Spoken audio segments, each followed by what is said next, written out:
Hello, welcome to the Critical Obsession podcast. My name is Mirella. And I'm Zoe. And today we're going to watch and talk about episode 7 of Not Me. We're finally at episode 7.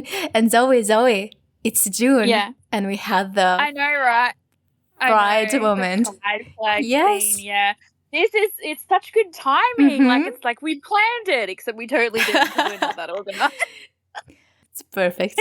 People might be like, oh, they're so clever. And it's like, yeah, we're really not. It was a happy accident. Yeah. But yeah, no, I saw all the, I saw a little posts and that from a lot of the artists and stuff who went to the Pride Festival that they had in Thailand. I think it was yesterday or over the weekend or something. And I was like, oh, and then there were lots of not me posts and I was just like, oh, yeah, that's right. So I'm like, it made me look forward to it even more, even though I was like already looking forward to it. I love this episode. I think I said in the last podcast that I love this episode. I think I love every episode. Every episode. Yeah. Yes. And probably from like here onwards or from like last week onwards, I love every episode like a little bit more. Well, not more, differently. Differently. Like they all have things that like this is why I love this episode, or like this is why I love this episode, and like I like the backstory behind this episode. It has a really meaningful bit to it, this episode. So like in terms of like real Thai, history, I guess. So yeah, it gave it more meaning. So should we go watch it? Yes, let's go watch Let's it. go. So part 1. Yeah. It's an intense one. Yeah, I mean, my first thought was, finally, they come to his rescue. Like, how long were they going to wait for, before they stopped what was going on? That second lasted an eternity. It did. It really did. And I mean, I like how when they managed to have Sin let go of him, they all stand above White, and it's again him versus them. Yeah.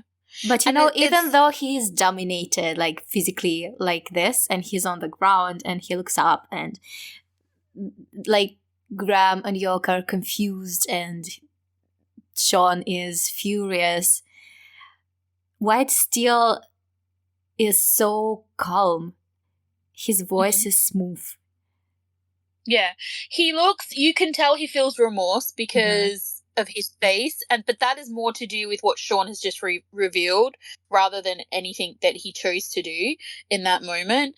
And he's so clever and thoughtful, and the way he explains, like, this is what I did, this is why I did it, and everything. And for a minute, you see, like, Sean understands what he was trying to do and everything, but then when he says to him, why didn't you just tell me before? Like, and Sean is crying while he's listening. I mean, and he has eyes are full of tears. Yeah, he has this like moment where he's like, it's almost like he's like not okay with it, but like he understands it, right? But then when White says to him, I just decide, like, it came to me while I was there, I just kind of decided to do it. It's like, it's a win for the plan, but it's a lose for their intimacy, for the trust that they established. I think that, and then I think also like the conviction with which White was explaining the purpose of his plan, like, for a moment, as I said, Sean was like, yes, okay, I understand. Kind of like you could see like that was the mood. Yeah. But then when he sort of explained that it was like a spur of the moment thing, it then probably felt a bit flimsy and unplanned to Sean, which then brings that fear that like maybe they have just fucked up everything. And so then his anger flares again. And it's interesting that you mentioned the unrestrained tears too, because that is probably a combination of, I mean, it's funny, I'm not a person who in general cries when they're sad, or I mean sometimes I do if I'm watching something like sad or whatever, I will cry, but it's pretty rare if I'm actually feeling sad. I don't usually cry. I'm a person who cries when they're really fucking angry. Oh yeah, because like really there's no really other way sometimes to let out all these emotions. I'm like this as well. If I'm really furious, I will cry. Oh. Yeah, and it's funny because I get angrier when I start crying because you get frustrated with yourself because we have this like societal kind of predisposition to see things like that as a weakness. Mm-hmm. And so I feel like you're angry, you feel weak, especially if you're arguing with someone else, right? Mm-hmm. And you feel like, you know, maybe they're looking down on you because you're being emotional about it or whatever, and it just makes me angry, which makes me cry more. But yeah, so I get really, really frustrated, and that's when I cry most often. Or if I like really hurt myself, you know, like you stub your toe really bad, or you know, something like that, and it's like swear words just aren't cutting it, so the tears start, you know, the eyes start watering. But otherwise, I'm not a big crier. So when I saw this scene, and as you mentioned, his like kind of almost restrained tears, these glassy eyes that are happening with him. Mm-hmm. Part of that would be because he's super fucking angry, I think, but also don't forget he's finally just mentioned his father to somebody, probably after like forever at this point. You know, none of them know about it. We don't know whether Goompa knows or not. I assume he probably knows something. Well, he must know if he's living there. He knows he has no other way to go. Taken him in. Yeah. But whether or not Sean told him or he just found out, worked it out, whatever, himself. Well, even if he told him, he probably didn't go really... Yes, in depth. Yeah. And so it's like, it's almost like one of those things where you, as you said, like it's like the anger thing and the crying thing. Like sometimes you can't, you have these emotions so bottled, so tight inside you that there's like, you know, either your responses are either going to be, I'm going to cry, or violence. I choose tears. Yes. Sean chose both. Sean chose both, but I feel like Sean chose both because of his anger, but the tears I feel like may have been because of the anger was probably also that bottled emotion from his father, like keeping that in, and then finally like letting the genie, let's say, out of the bottle, however briefly that he did do that. And I just have the music before the music is clean. Like I'm doing that thing where you bow down. You can't see me, but I'm totally bowing down to Pinucci right now and whoever else worked on the music for this show, because the music in this scene is amazing. Like the lyrics are literally, when it all goes to hell, will you still be my friend? And then if you can't come with me, I'll understand. So it's like, it fits so well, you know, because, you know, White has risked Sean's trust and the mission in doing all of this. And if it all falls apart, he's finally understanding that there's more to it than just a simple vendetta or not liking this guy or thinking he's shady. Like, Sean has a real reason for his anger. And White is starting to realize that he might have done something wrong. Or maybe he's done the right thing, but it might not matter in the long term. You know what I mean? Like, it's or maybe he's sometimes, you know, how you do the right thing, but subjectively when it comes to people, it feels wrong because you cause them pain. And even if objectively it's the correct thing to do, it's still... Yeah. Well, I mean, in this instance, what he did, although, and it's funny because initially he doesn't understand the anger until Sean says what he says, because initially he's like, oh, I did the right thing. He chose to do it without consulting anybody. It was kind of a selfish move, right? So even though he's done the right thing, it's like that old adage, you know, like, you know, where it's better to do something and then ask for forgiveness later on than rather than ask for permission.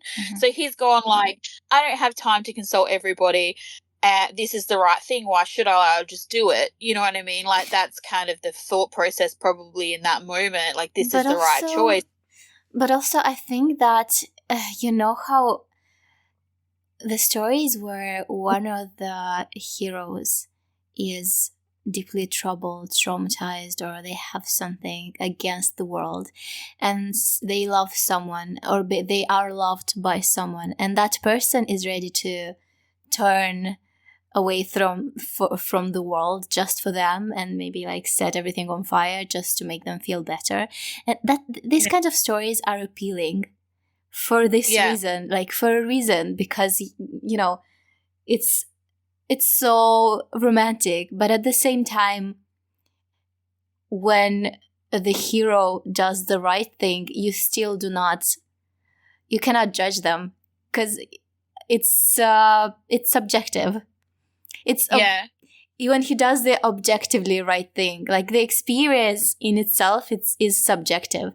So both options are very interesting, actually. Yeah. Well, it's one of those things, as you said, like it begs the question that if White had known like where Sean was coming from, would he have made the same decision without consulting him? I don't know. I don't know what he would have done in that situation. I feel like it's tricky because of their already pre-existing relationship and the hostility that's left over from between Sean and Black. Sean doesn't trust Black, and so therefore he doesn't trust White, not fully at least. And so it's like they didn't have an option where they could sit down and make a proper plan. You know what I mean? Like, I feel like if that had happened and White had known the whole story, like the plan would have been different from the beginning. He would have thought a lot more about it, because it wouldn't just have been about, oh, I don't want you to get hurt, or like it won't work if, you know, we upset people for the wrong reasons. Like those are his initial concerns, because like he already cares about Sean, so he doesn't want Sean to get hurt. And he's worried about like the public opinion or whatever. Whereas if he had the full set of information, you're then also considering like this guy needs, you have that anger as well. You have that like desire to not only keep the person you care about safe, but also get them what they need. So I feel like in this instance, Sean needs his revenge, you know? I feel like in stories, if it's not a very tragic story, if the story moves towards a more positive outcome, then if you don't have time, you don't do this thing where the character just indulges in the other's pain and goes with them, you know, drops lower with them. But because this story is a story of Sean being reborn, what we see in this moment is White having foresight, because as we talked when we talked about the other episode, if things go wrong in this moment for him, Sean would get even more isolated, even more depressed, even more chaotic and discouraged and angry. Yes. So in this moment, in this situation, probably being objective would be the thing that would be more efficient in the long term, in the long run. Yeah, but I mean, like if you factor into like real emotion, real situations, if this had been something that had happened, you know, he may have dealt with it differently. But like that's, as you said, that's like hindsight. You don't know that until you. I feel like considering the way White's character is, he would have made the same choice, but yes, of course, he would have handled things differently. Yeah. Yeah. But the outcome would be the same. I think he would still do what he did.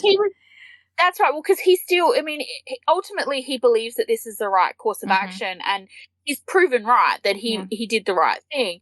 But it's just, it's like, but the care and consideration that would have gone into it would have been more in line with how Sean feels. Because the problem is, there's two things happening here. One, he doesn't know what Sean's damage is. Like, he doesn't know Sean's trauma. That's the first problem. The second problem is he is having all of these feelings for this person who doesn't seem to really like him, who he's not sure if he really likes, because he doesn't know what the fuck this is. He gets angry and frustrated and, like, has physical and emotional reactions to this guy, and they're not always positive. And he gets jealous, which, you know, it's kind of implied that that's not something he's done in the past. You know, like he, you know, we see at the beginning he breaks up the girlfriend. She's never mentioned again. He never thinks of her again.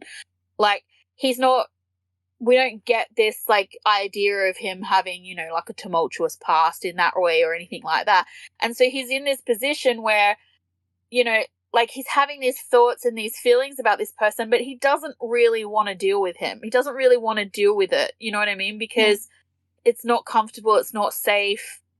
It wasn't part of the plan. Like there's all these things that, you know, factor into it. It's like later on, I don't know if it's this episode or the next episode, where Sean goes to see him and tells him about his dad. You know, like when he sees Sean on the other side of the door from memory, he does this thing where he's like, he doesn't want to let him in. Like he's like, I can't deal with this right now. Like that's the mindset, you know? And it's partly because he doesn't know what to do. Like he doesn't know how to handle this guy because still at that point he doesn't know his story and he doesn't know why he is this aggressive, why he acts this way, why he, you know, in one moment seems to lean into him and then the next like he's, you know, hostile and backing away. And he himself doesn't know why he wants him to come to him or, you know, lean on him or like it's so mixed up that he's just, as I said, in this mindset of like, I don't want to deal with this, so I wish it just would go away. And so we definitely, you know, like you see that in him, you know, a bit in the way he deals with Sean, like up until kind of that point when he finds out like Sean's trauma, he finds out his backstory. Well, because when that happens, he is invited in, and once he's invited in, he just has free reign. And he does his thing. He's like, okay, I'm gonna fix you now. I'm gonna apply all my knowledge to help you heal. That's right. And they both start sort of leaning into each other in that respect. But at this point in time, he still has that like, oh, I've upset and I've hurt you, let me fix it. But then also like, because Sean is like a really prickly cactus, he's also like, I don't really want to do that. Like, you know, like I don't really want to deal with that. Yeah, it's just understandable. That says free hug, that says free hugs on it with a picture of a cactus. Yeah. But yeah, it's just and so in this respect, like when all this is happening, you know, we have White who is not, he doesn't feel wronged, he doesn't feel indignant or anything like that because he knows he did the right thing. It's more like he's like, oh shit, did I do the right thing? Like he knows he did, but like because now he was not expecting this variable. You know, it's a new variable that puts everything into question. Yeah. He's let Sean down. Yes. And he asks Graham about if he knew about the dad, and Dad said he didn't. And they continue the conversation. And it's interesting how Graham doesn't believe it will work because people aren't directly involved. But I guess the fact that people do react and do something about it means that they actually are. So maybe he personally underestimated how much Tawi's choices and affect people in their society. Yeah, I think it's a couple of things because we are kind of told earlier on that, but in a conversation I think that happens between either Graham and Nooch or Graham and White, that basically, I think it's Graham and White, that basically Tawi has almost like the monopoly on the beverage industry. And so it's funny because he says that he doesn't think it'll work because people aren't, you know, directly affected. But you think about it, and it's funny because we talked about it in the last podcast, and I was very much on the same team as him, because things that don't affect us personally or someone we care about personally, we do tend to whitewash them. We forget about them. They get swept under the rug, whatever, or something else will happen that's worse that distracts us, or, you know, whatever. I mean, let's be honest, the amount of atrocities in the world is absolutely horrific, and if we focused on every single one, we would all go mad. But like, the things that directly affect us are the things that we take on or we react to strongly. And it's funny because I'll just cycle through all the names here.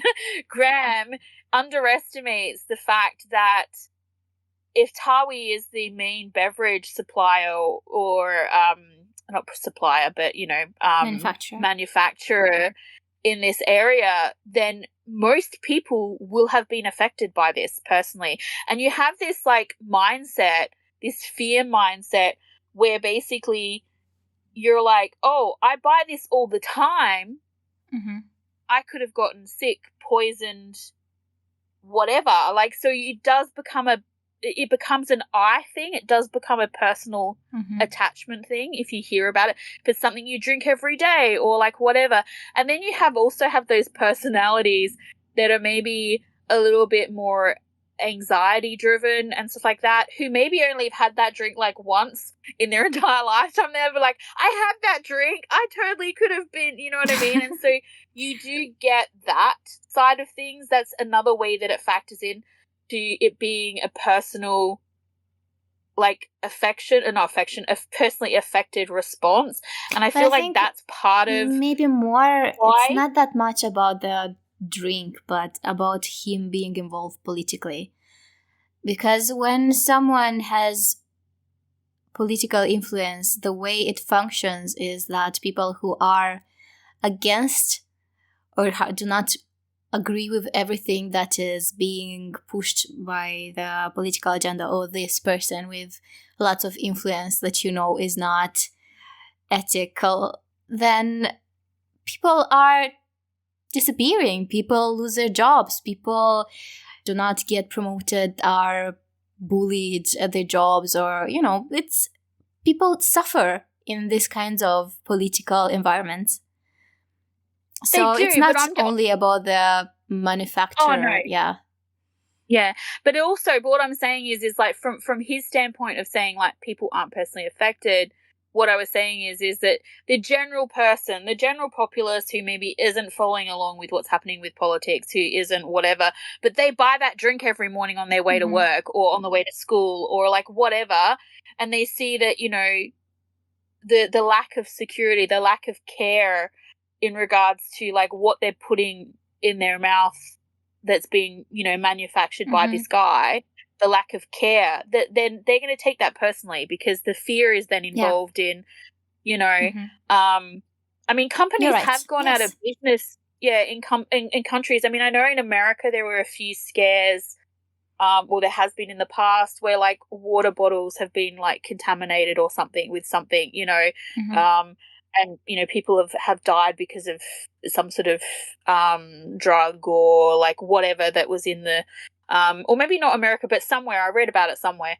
And then you have like if it's a small company and everyone boycotts that product because they don't feel like they can trust it, even after it's proven it to be like a one-off event or like whatever, like people still, there's the stigma attached to it, like when you go to reach for that product, you're like, oh, but what if, so there's that as well. But I think the other thing is, and later on when in this part of the episode when Sean and Yoke are talking, it's interesting because there's this idea as well that the other reason why I feel like it works is because with the forest trespassing house fire, that got buried pretty quickly. Like, the powers that be, whether it be the press, the politics of it, or Tawi himself, basically wanted it to go away, so it did. This really is something that does not concern that many people. That does not affect that many people. Right. Yeah, that's right, because it's his personal property. So it's his personal property, and the people who were who had the land, who lost that land. Yeah. So it would affect those, but that's it, and that's a small group. That's the minority. Whereas, as I said, if you go back to the fact that if he's a majority manufacturer of beverages, then it's a big thing. But also, it becomes news. Right, and while mainstream news is not always reliable because once again it's driven by money and politics and things like that, you have the court of public opinion, which, let's face it, is generally on social media, and while that is not always reliable as well because you have or other people with their own agendas and, whatever else that can sway and twist things. In general, you'll find a lot more truth, from the people versus from, mainstream news or whatever.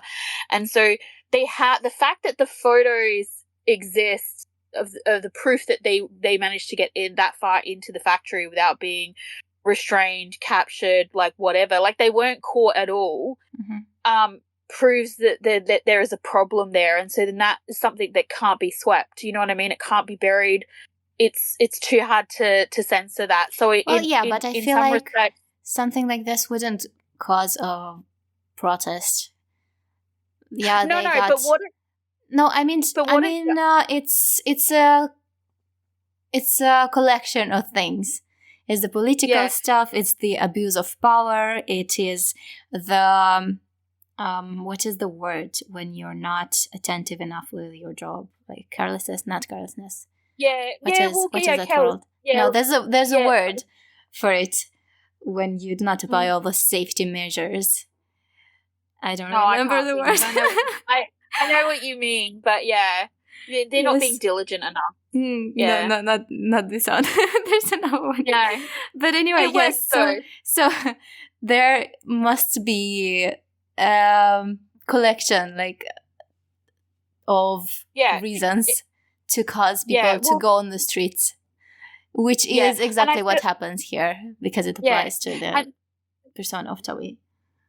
Yeah, but the point I was trying to get to, besides all of that, the reason that having, as I said, having the forest trespass house fire sort of swept under the rug, and then this getting some traction, the photos exist. If you were somebody else who was against Tawi, but you felt isolated and like you didn't really have a voice, and you saw the news about the forest trespass fire and everything, and you thought, oh, maybe, and then it just went away.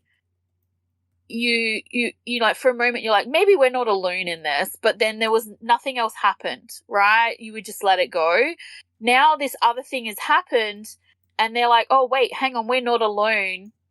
Like that's the message that's happening on social media is like, let's join together. Let's because when they do, like later in the episode, when they do gather, it's a bunch of different people with different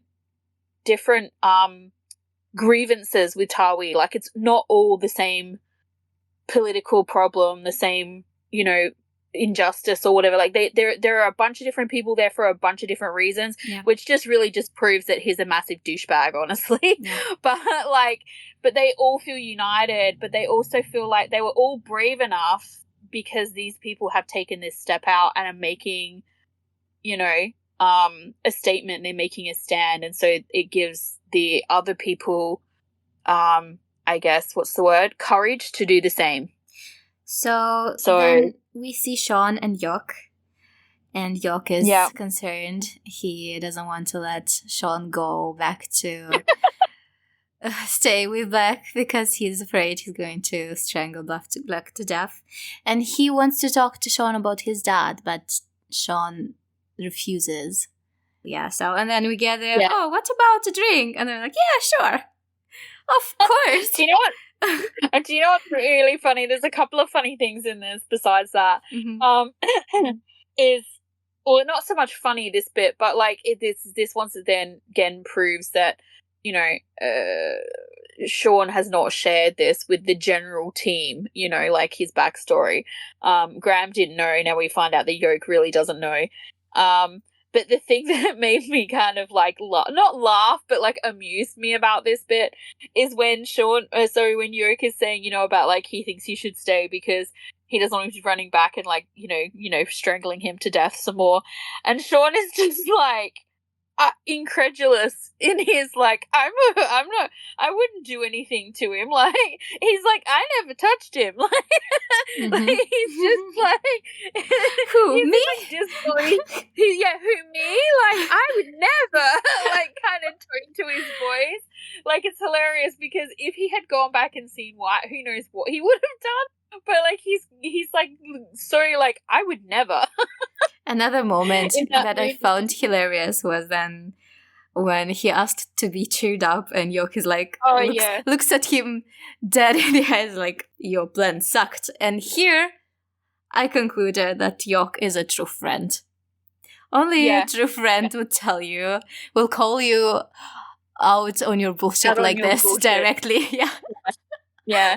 It's funny because what we learn from this first part very much so is how the relationships are usually like defined or diverted. So, and what I mean by that is if we go back just a little bit to when they're outside the beverage factory and they've just pulled Sean from White and they disperse, you know, we have Sean go with Yoke and White goes with Graham, and there's no discussion between Graham and Yoke. They just do this. Mm-hmm. And so it seems like a very practice move that, like, perhaps in the past when there's been any altercation or like animosity between Black and Sean, that's like how they do it. They just they have them, each one has a side roles. Troublemaker. Yes, yeah. Sean takes care of Sean. I mean, York takes care of Sean, and Graham takes Black away. Yeah, and it's interesting because we're starting to see as this is moving on,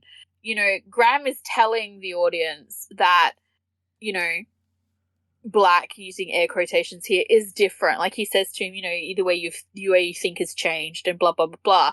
And then we're starting to see with Sean and Yoke that although they seem kind of friendly and that they probably hang out occasionally together and that, we see that like where he clearly knows, oh my goodness, what is the girl's name? Namo, yeah. So, like, he clearly knows her, although they're both into art, so that's not unusual.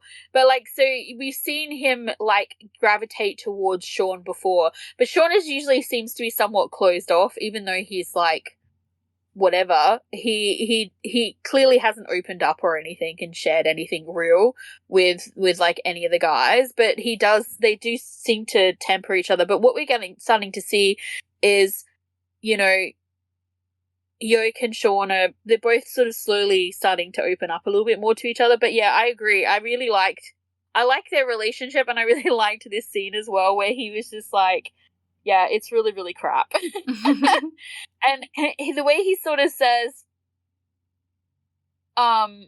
you know, we did it because we knew it would make a lot of noise, essentially.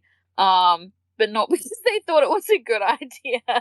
I also love, the other thing that made me laugh is the bit where he says that what they've done can earn them a lot of years in prison. And he's like, if you want to know exactly how many, just ask Graham. I'm sure he knows the exact amount. Like, there's so much sass in that statement.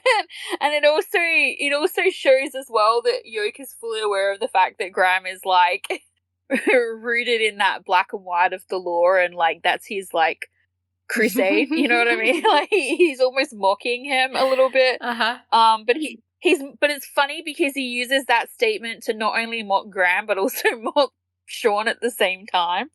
And I love how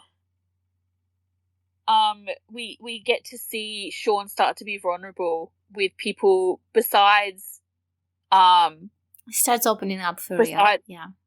Yeah. So besides with White, we also get to see him here. Like he says to him, you know, like about how he's pretty sure he fucked up because he was so angry. He didn't destroy the footage. He didn't destroy the server. Like he was just so distracted that he just didn't, like he himself didn't stick to the plan. Yeah. That's right. And then we get to the scene with York's mother, and we found out that she has been working on the plant, right? Is this a plant? Yeah, the manufacturer. Yeah. And we basically get the point of view of someone who got directly affected. And just to make sure, because I wrote it down and then I moved on to something else, and then something came out, and she did say that they won't receive wages for the days they got suspended, right? Yeah, she says that, and then he later on goes onto the press and basically says that he's going to pay them. Yes, even because though I was they like, don't what? work. Seriously? This is what he says, even though he suspended them? Like, they will be looked after. What does the looked after mean? What? How? Looked after? What? And yeah, anyway, yeah. And also, because if you think about it too, I don't know that you'd want to be the workers that were on site at the time that this happened either, because he's totally comes across as the kind of personality that would want to blame somebody. So like, if he doesn't have them, like he hasn't caught them, so he can't blame them, he can't punish them. So he's totally the kind of person who would like fire everybody who was on, well, it depends. in the factory that night. It depends, because if he wants to keep a nice face, public opinion, because she has a very good opinion on him. Like, he blames them. He blames the one who broke in. Like, look at them. Look, they broke in, and because of this, you cannot work, and I cannot pay you money. Look how bad they are. Yeah. This is what he did here. And so Sean listens to this, and he remembers White's words about how the more people are affected, the more they are likely to go against what they were doing. So he starts to question himself. Actually, I think at this point he already decides that he should listen to White more. Yeah. He's pretty much like, basically I feel like White has him from the moment he explains what he did and why he did it.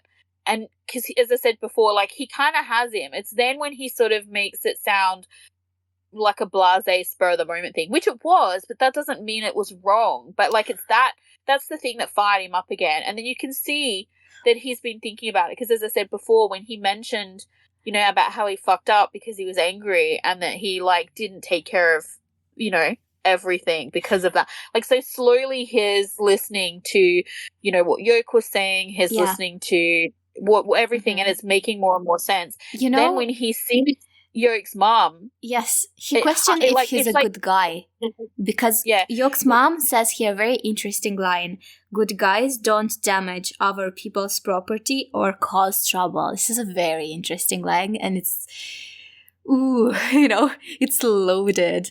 Like, sometimes in history, that things wouldn't have changed, wouldn't have happened if someone hadn't damaged someone else's property or caused trouble. Well, there's that saying, the wrong thing for the right reason. Well, I mean, you could say that about a lot of incidences in history. I mean, look at like the... Because sometimes you cannot... If someone plays dirty, you are being honest and fair, you're going to lose. And in a society, the only way to win is to keep the good public opinion, which is why this guy, Tawi, is working so hard to keep his public opinion.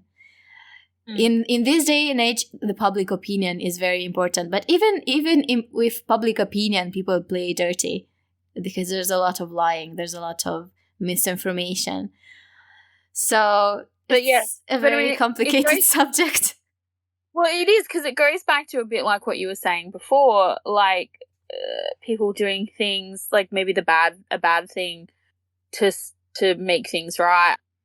That's what caused the war to end. So it's like, it's such a horrible thing, but it ended like an even horrible, like an even worse. Like, that is questionable. It's one of those things you just don't know. Dropping it's very the bomb is questionable. Regarding the war, I think the war would have ended, but there's another thing. It has been dropped, and now everyone, has atomic bombs, and because it has been dropped one and everyone has one, no one really dares to drop one, because they know that what happens if they do, and that if one drops one, everyone drops one.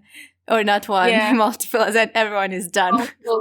It's that fear of things, isn't it? Yeah, I mean, it's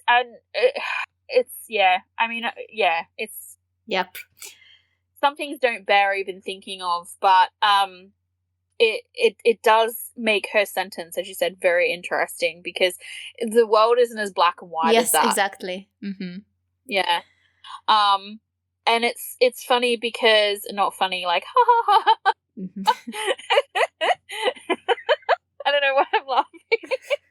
Oh, sorry, tension. We got too serious here with atomic bombs and everything.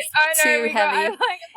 Is anyone else feeling tense? It's just me. I feel uncomfortable, so I must start laughing. Yeah, like my angry crying, I laugh inappropriately as well. Yeah. Same. Yeah. Okay. Please do not tell me something serious and horrific, because chances are I may start smiling. Okay, so anyway, moving on. But yeah, ooh, but I want to mention. I meant moving on from me giggling, not moving on from what we were talking about. First acting during the conversation when they have with Sean, Yok and Sean, where Sean is questioning if he's a good guy, is really good. Like, his face is so interesting in that moment. Yeah, I also wanted to shout out Off's acting in this section where he is reflecting on what Yok's mum was saying and what White said to him, because he gets this look on his face of such like regret and remorse. Like, you can see it in his eyes. It was really good acting by Off. But yeah, I agree. I also liked the scene. I liked first acting in when he's actually having the disagreement with his mom about what happened there. Hence the troubled expression from later, because he's still his mind is still in that moment. He's still thinking about the conversation with his mom. And and I feel like too, because he is in an interesting place where he's angry and like disillusioned by society because of his mom and like the way she's been treated. And so it's kind of like, if he cannot change the mind of his own mother, how can he change the mind of other people? Well, it's not even so much that. It's like, you know, when you do something for somebody, and they don't thank you for it. Like, this is an extreme version of that. Like, his thing is like, you don't understand. Like, part of the reason why he's taken up the mantle of like vigilantism that he's doing is to invoke change and thought and all the rest of it. And she is saying, "Don't help me. He is a villain. He sees him as a villain." That's right. You are causing the problem. You are, you know, and it kind of lends itself back to when he says to her, when she loses that other job, and he says to her, well, then just quit. Don't worry about it. I'll take care of you. And she says to him, I don't want that. I don't need your help that way. I don't want to be dependent on you. So, like, it's a similar conversation they're having, only in this one, she's actually very much taking the other person's side. I mean, obviously she learns out later on that, like, this guy's evil and almost tries to kill her son. But, like, in this instance, she can only see the good. Like, she's seeing the public persona that he wants everybody to see. Yeah. And while Yok sees the truth, maybe what she's saying is exactly true. It's like, it's exactly almost like what White said. These people have been affected, regardless of, like, there would be people who, like her, worked for him and think that he's a massive douchebag. Like, they know he's a massive douchebag, but he pays their bills. They need that money to work, and then someone comes along and does this thing, and now suddenly they're not working, they're not earning money. So they're still going to be pissed off at the Yok and the Shawns of it, even if they think Tawi is a dickhead, because, like, it has affected them personally in a negative way. Yeah. This guy's voice is so irritating. Like, I cannot listen to him talk. It just... Tawi. Yes, he's so irritating. I cannot stand it.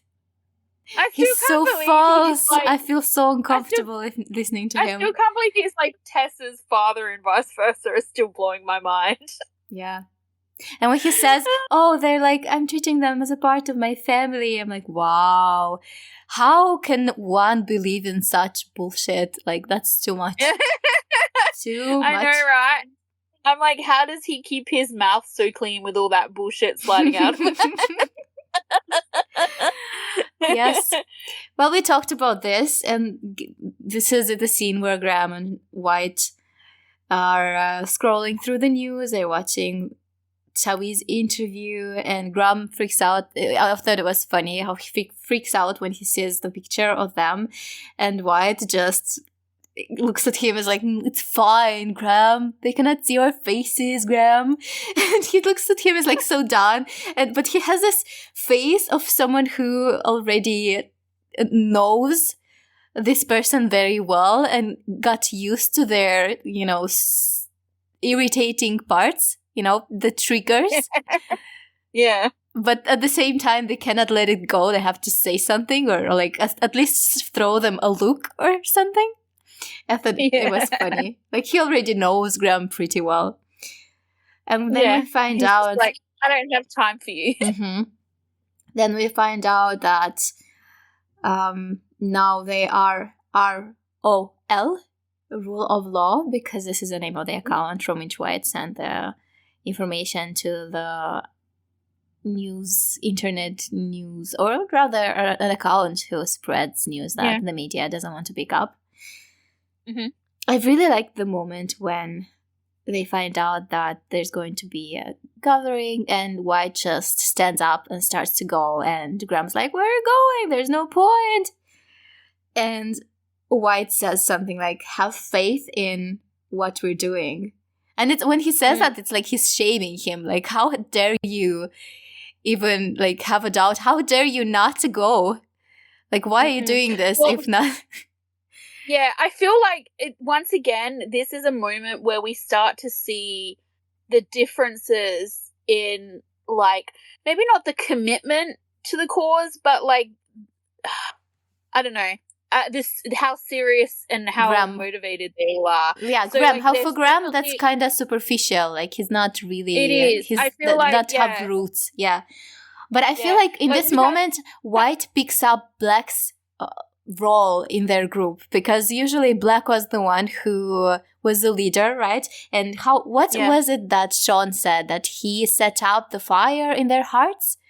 Was it? Yeah. Was that the expression? Yeah. And I feel like here White does that to Graham, but in a different way, because Black was playing with their negative feelings, not playing, but starting all that from their negative feelings, from revenge, from despair, from rage, from all this stuff that was bothering them, while White is looking towards hope.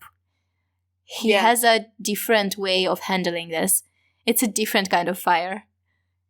Yeah, well, that's right. And in this moment, as I said, we're seeing that disconnect that Graham sort of has in comparison to the rest of them. So, obviously Sean has his trauma, Graham has his issues because of the treatment of his mother in society, and then we have White, who is just angry at everybody because he's realized he's part of the problem and he's frustrated, and now that he can see these atrocities, he can't look away from them. Because that will make it even worse. That will make him even more complacent in his mind, that he just can't step away from them. So they rally, like, you know what I mean? The other three really rally, and you have, and it's interesting because you can see how tired they are, you know what I mean? Yet they rally, like Sean is so frustrated and exhausted by everything, and you see the weight of it on him. You see that with Yoke as well. He's so frustrated, at times overwhelmed, and you see the weight of it on him. Whereas Graham doesn't have the same weight on him. Mm-hmm. And so the way when White says to him, like, even if it's just the two of us, like, it's important. That's how important it is. If it's almost like as you said, it's almost like he's shaming him to, like, if you're not gonna stand up for it, then like what the fuck are you even doing here? Mm-hmm. Like why are you bothering? Like it's not, we can't just like if we're not willing to stand up and like be heard or be seen or whatever, like how can we expect anyone else to? Yeah.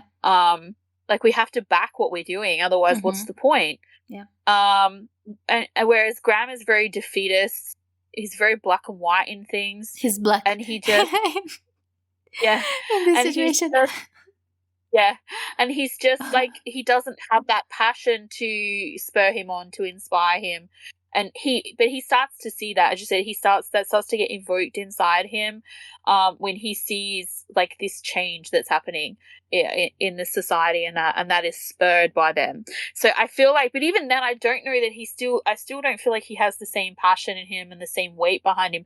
I feel like a little bit of what happens to him is like pride about him being involved in this thing versus like the others are coming at it from a different agree. Place. I really like, as I mentioned before, I really like that he's there and he does not have a trauma to push him forward. He does not have someone suffering, and he just wants to make things better, and I really like that about him.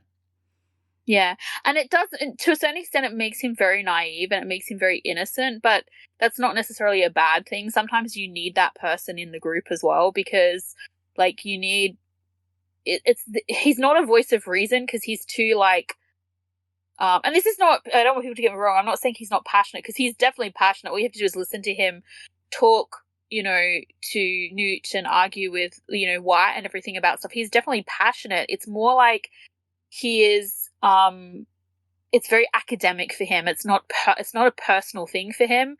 It becomes more personal for him as we go along, because he's starting to, the relationships between all of them are starting to build and starting to mold, and all of that factors into his like personal desire for the change that he's trying to make, because he's starting to realize that there's these personal connections around him that at the moment he's not really paying that much attention to, let's say, in regards to what they're doing, not in regards to like each other, but just what they're doing. So shall we watch the next bit? Yes, let's go.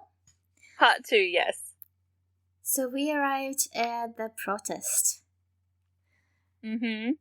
And White and Graham get excited. Graham is hugging him. All these social issues are brought up. They are fighting against the patriarchal system represented by Tavi, basically. And then we see Eugene dancing. Of course, she's there. Like, there must be a reason why Black was into her. She's also an activist. Yeah, but like she's a bit like Graham, activist light. Why? No, why? Does it have to be like this? Like you have to have a personal agenda to be like, yeah, but I just mean like he liked her because they have the same interests, for sure, but like she's not scaling walls and, you know, doing vandalism. What I mean is her, when I said it did sound a bit dismissive, but I meant more like hers is what's the word I'm looking for? She has a different way of fighting. She fights through art. Is like the word would probably be like passive. No, I don't agree. I don't agree that this is passive. But that would, in regards to, hang on, let me finish what I was saying. In regards to what in regards, because you didn't let me finish my sentence. The word would probably be passive. However, I don't agree with it. You didn't let me finish. But I'm talking like from the standpoint of like what she's doing. Her thing is like, it's the same as like not holding up a sign, but it's not, once again, not the same thing, but like similar to holding up a sign, writing a letter to it's not not violence induced, not criminally vigilante. I think there are, not exactly here. It's in the middle, because you have the people who damage other people's property and cause trouble. Then you have people who create and inspire other people, and I think she is a part of this category. Oh yeah, and then you have the people who hold signs and write petitions, sign petitions. Yeah, probably signing petitions and writing like things. That's probably more passive, where you can hide behind, you know, the anonymity, oh my god, I still wouldn't call it passive, though. I would not use the word passive. It's not the right word, but it's like if it's in reactionary to like what they're doing, relatively. Mm-hmm. Yeah, is I guess what I'm trying to say, because I can't think of the correct word. But if you're putting it in, if you're just talking about like protesting in general, no, passive would definitely be the wrong terminology. But like in regards to it, as I said, in reaction to what they're in opposition to what they're doing, it's a, you know, but she's, as you said, hers is more creative, more inspiring. A bit like what Nemo does as well with her artwork and things like that. Although you could or Una, but you could borderline that on as well as where is there property damage happening there? Is there criminal or not? You know, like that side of it too. So, unfortunately, depending on like permissions for stuff like that, it can lose its message, because you know, if you have permission to paint something, you know, on a building versus you just do it, it's definitely, you know, that can factor into it as well. Sometimes that can distort the message, because once again, you're upsetting the person whose building you've done or whatever, whereas that's not an issue for Eugene, except for if she's trespassing while she's doing her dance or whatever, which they're obviously far enough away from his building that they're not getting arrested for trespassing, so it's not really an issue. But I do have a thing, like, I do want to say, I'm curious to know what you think the cat mask represents. Because she had her cat mask on. While she looked very cute, I was just like, I wonder what that was in reference to. I did not think it meant something. She just woke up and thought, cat mask today. She was just given a cat mask by the production team. Here, film. Like, have a cat mask. You look cute in it. Go dance. Go act. This is her version of, you know, like how everyone else is wearing like masks to obscure their face. They've given her a cat mask. Instead of wearing like a mask covering her mouth, she's covering the top half of her face. I have a couple of things to say about the masks. So when they first arrived at the protest, and it's like everyone's got masks on, which is great because it was, you know, around COVID, like COVID, you know, heavily populated areas were still advisable to wear masks, so kudos for that. But also, like, to disguise yourselves when you're protesting, great idea to wear masks. But I want to know, like, I feel like the gang should have a set of masks for like social situations. Yeah, but you know, they did have masks, but at the same time we get this lesson basically, because I don't think that moment was there for no reason, that you must have an ID when going to the protest, otherwise it's meaningless. Yeah.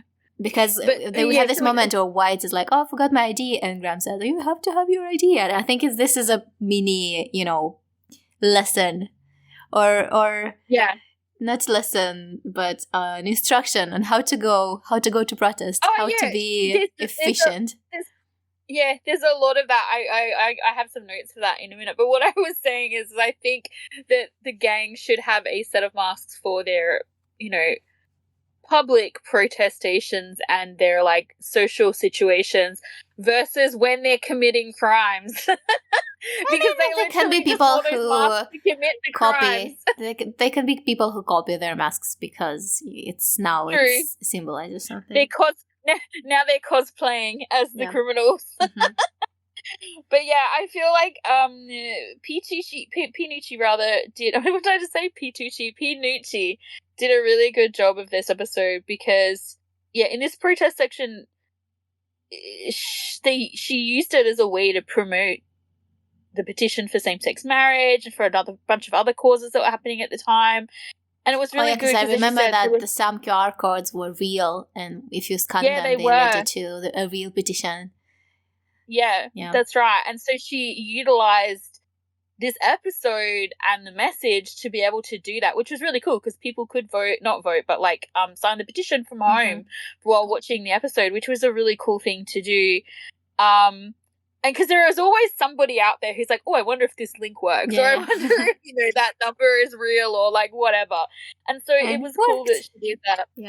Yeah, and there was all these, as you said, factual bits in there about like information, and it was like the episode. It was very informative on how to go about doing these things and making change. And as you said, you should take your ID with you. You know, like all these different things. So I thought that was a really cool part of this episode. Yeah. It worked really, really well. And I just also want to say, random comment, but I really want to eat one of those crepe things that they make that they were making. That like. White literally carries around for like half the episode, but you never see him eat. I was like, how did you carry that around and not eat it? I would have eaten it. At least take a bite, man. So I just really like the line, and I feel like it's an important line that they said where during the beginning scene with the protester, she said that the people who labor are the ones who built the country, and the country moves because of each one of them, and that we must help to build a country with fairness, which is like the ultimate goal for everybody, right? Like, and the fact that some places don't have that basic right, that basic ability already is so, like, for someone who lives in a country where, you know, when I think about certain things, I think, wow, that's so unfair. And then you see how other countries, you know, function. And I think, wow, I'm such an arsehole. I should just be happy with what I've got. I don't agree that you should be happy. But I think you're going to say it anyway, so go on. No. I'm like, you shouldn't be happy. Sorry, don't be happy. Yeah, no. Yeah, but like you also at the same time, like the reason why things move as they do is because people get to a point where they're not happy, they realize things aren't correct, they aren't right, and they fight for it, and things change.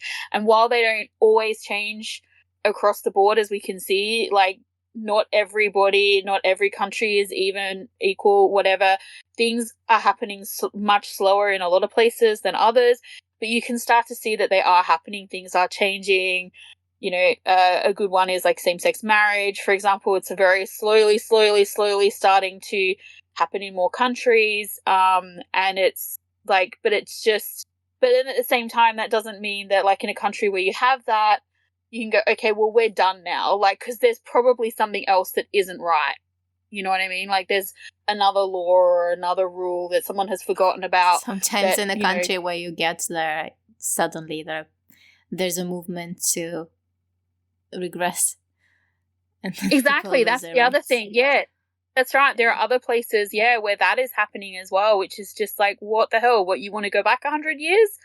And the mind boggles really when that happens. But, you know, like there's I read something recently, there was a country who did same-sex marriage and that, but they still have all the laws in place where, like, they can't adopt or do surrogacy or, like, do anything like that, and the rights don't change, like, their rights haven't changed, like, the laws haven't changed for,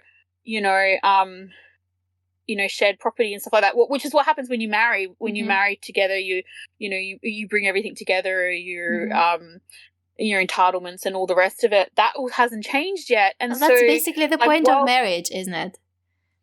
Well, yeah. And so, but those things haven't changed. So, like, while same-sex marriage laws have changed, that's great, but they still have that to continue to fight towards, so there's, even when you're happy about things, but I can definitely go sit back and go, wow, I'm very fortunate. But that line just really kind of stood out to me. Once again, I think, trying to inform and educate, and that while entertaining us with a great drama. And so you were saying you think that white is a bad boyfriend? Black. Or black? Black. Can you imagine telling telling your lover, I can get killed at any moment. You It's wouldn't, so dramatic, you though, wouldn't as well. get it. Just It's we're over. Just go on without me. Like what the fuck, Black? What is wrong with you? I mean, I know what's wrong with you, but what the fuck? It's so dramatic. I could die at any moment. Seriously. But yeah. Yes, you're saving her. Thank you so much. Well, it's interesting because when Eugene says to White, you know, when she thinks she's talking to Black, she says to him, please tell me what I did wrong this time to make you angry, which is just like, whoa, red flag. Because I was just like, wow, was he so cold to her so often and so often pulling away that she took it on as something she had done wrong every time? Like, he's so dismissive. Yeah. Also. Yeah, and then you've got the opposite where basically White is like tells her the truth and says sort of straight away, like, I saw you guys, like he saw her and Graham hugging and then asked if they were secretly dating. So it's such an opposite reflection of like what we just saw, where he's just like, I'm not telling you anything, and then you've got someone being like super honest, direct. Yeah, because he's connecting with her. He doesn't want to hurt her. He doesn't want to. Black cares about hurting her in a certain way, the way he constructed it in his head, but he doesn't really see her and her feelings. Her real feelings. I feel like he's concerned about her being hurt physically. Like in terms of like she could get killed, she could get beaten, she could get whatever, molested, like whatever. He's not thinking about the fact that he is also hurting her emotionally. Yeah, but you could said, I'm not interested in this relationship anymore. Saying I could get killed at any moment, bro. You wouldn't get it. It's so funny because I'm literally, my note says, what a weird flex. I could die at any moment. Seriously. Like, it's so hilariously funny, like, what is he even doing? But it begs the question, like, why did he even start a relationship with her in the first place? Like, did they start dating before he decided to get all really, like, super gung-ho about his protesting? Or, like, did they just get mixed up at the wrong time? I don't know. It's so weird to me. Maybe he broke up with her when he found out, because I think he did find out that Todd was working against him. Maybe. Because Todd was someone who knew him personally. Todd was someone who knew about him personally, and there was the potential of him finding out that Black has a girlfriend, so he broke up with her, and this way hiding her from Todd. I just had a really weird plot bunny in my mind. I'm like, I have a really good fanfiction idea. That's for another time.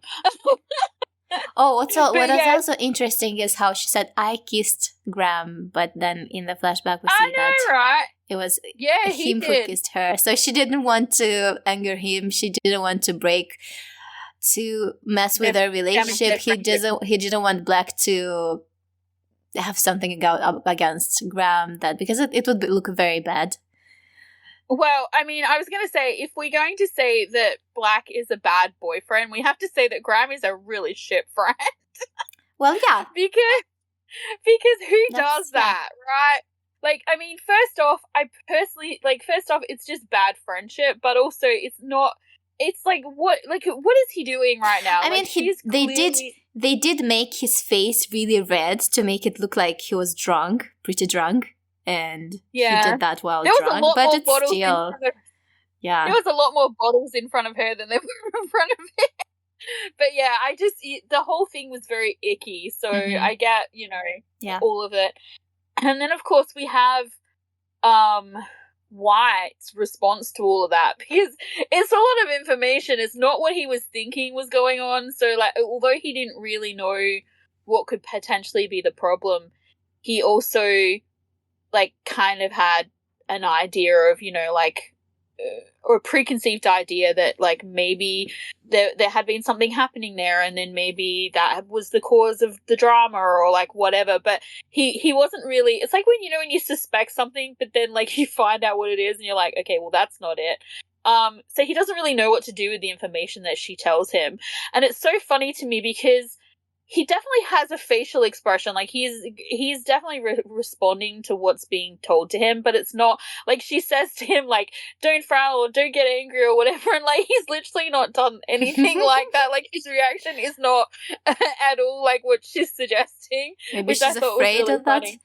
Maybe she was afraid of that reaction or expecting how it. Black Black would have reacted or whatever.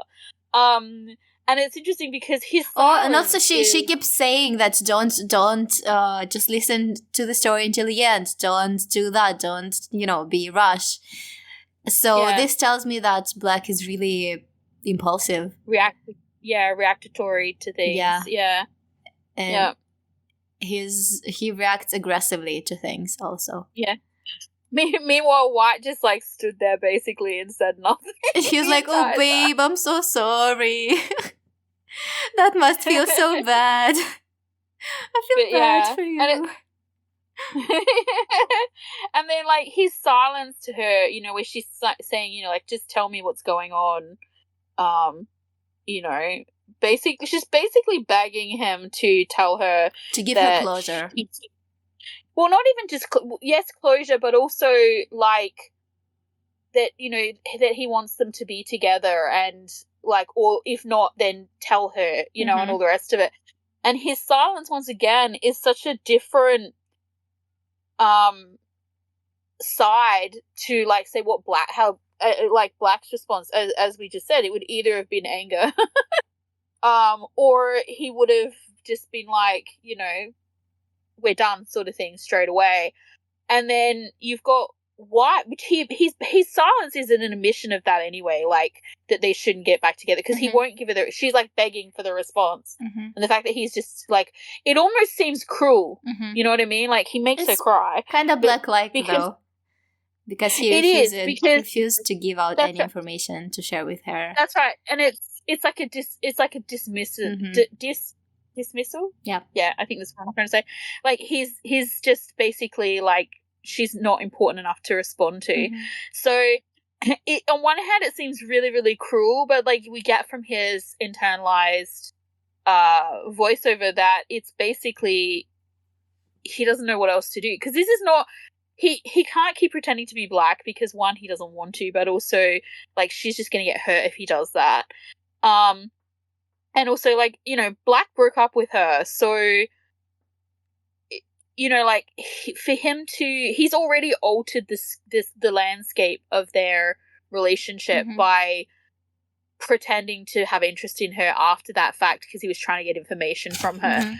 So, like he gave her, let's say she's still in love with Black, he gave her that hope that, it was a possibility that they could get back together again when he had no intentions of, following up with that or following through with that from his standpoint.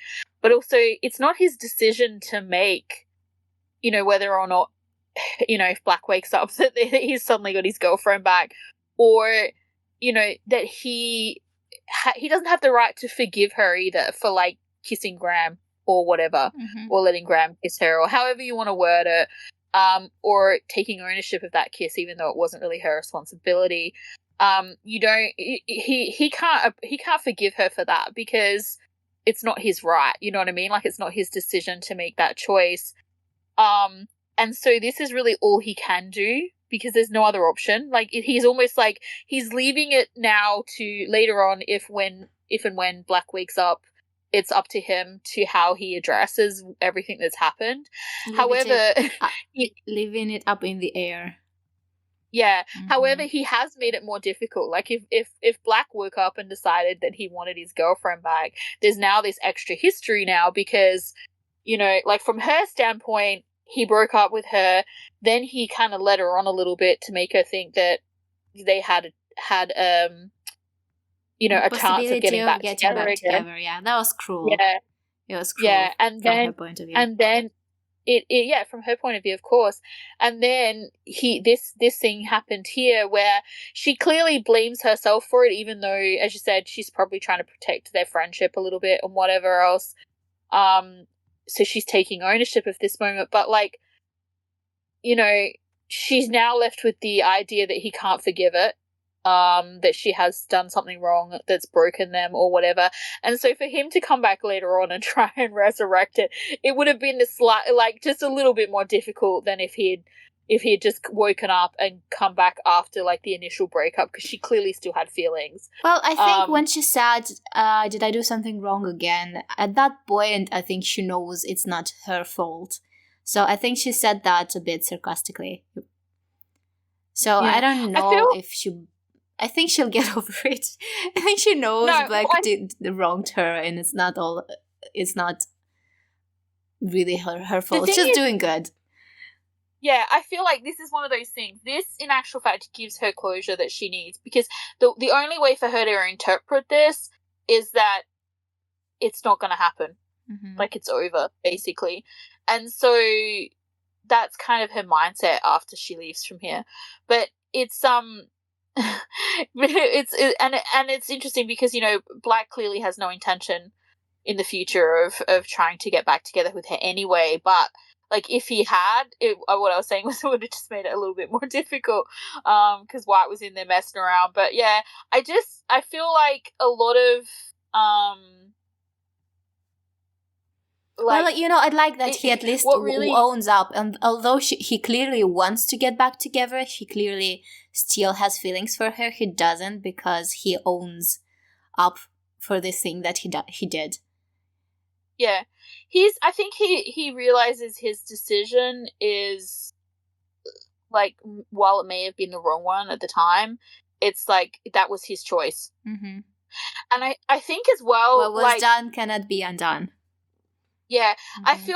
I feel like from what I can see, like what we're shown in the show anyway, like White's feelings for Sean versus Black's feelings for Eugene are really different. Like, Sean is,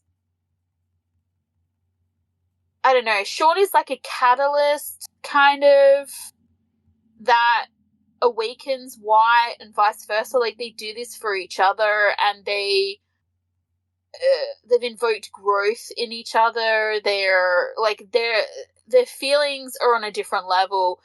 And that's not to say that Black didn't care for Eugene. I do think he did, but I feel like his, especially like we see later on when he goes to see her later on after he's woken up, I feel like his feelings for her are a lot more tied or tethered to the idea of like what he would like, the way he would like his life to be. Like, she is a good representation of, like, I guess, hope or whatever, but at the same time, like, he doesn't have hope.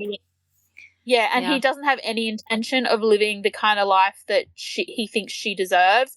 So she doesn't fit in his world. Like, that's how he sees her, I think. So it's more like, it makes more sense for him to, like, I guess the difference is he is not about to give up his life, like the way he lives, just to be with her. Like, she's not important enough for him to do that, if that makes any sense. Whereas, like, if he did, then he would change what he's doing. He'd change his ideals, his whatever, so that he could be with her. Like, he doesn't do that. He's not willing to do with that. And there's nothing wrong with that. It just means that, like, he is the wrong choice for her. And whereas you have White, who basically, like, gives up his entire life to essentially go and live in a garage. Yeah. And, like, take on whatever. And that's not all on Sean. Like, that's how he feels about the world now as well. Yeah. But Sean is the catalyst. Yeah. And then we see that everything aligns finally in White's head, and now Tawi is put in the bad guy box. The bad guy who hurt Black. Tawi is the only choice, which is so funny because we went from, like, what happened to Sean? He was still, like, counting Sean as a threat only just, like, an episode or so ago. I don't think he took himself seriously when he said that. I know, right? But it's still funny, and it's just it's so funny as well that that's his only option. That's all that he can see. That's the only truth he can see now is Tawi. And I have to say, like, Graham comes up to him and is like, and I don't know whether it's because he thinks, because she went to him, because this is the other thing that we find out in this scene, is that she tells White that she went to see Graham to talk about him, to get comfort after Black left her. No, yeah, but she also, what she said to White was that she went to see Graham that morning to tell him not to tell Black that they had kissed. Mm-hmm. So from Graham's point of view, he's coming up to White, or Black rather, after they've had this conversation where she's clearly upset, she's walking away crying, and he approaches Black very bravely, and I have to believe it's because he doesn't think that she would have told him about the kiss, because she had asked him not to say anything, because otherwise Graham has balls of steel. Like, his maybe testicles are like made of marble. He considered the possibility that Black might find out, and he's ready to face that, deal with it. Yeah, but it's just the way he approaches him, and he's just like, so let's check out some other tents or whatever. Like, he's very brave man, like, honestly, because if that had been Black, and yeah, although because of Black's mindset, I don't know that he would have reacted in a way that we would have expected. And maybe Graham knows him well enough to know that. I don't know, but like, he's just, it's very interesting the way he approaches him. He's just like, okay, so let's do this now. Yeah. But, so let's go watch part 3.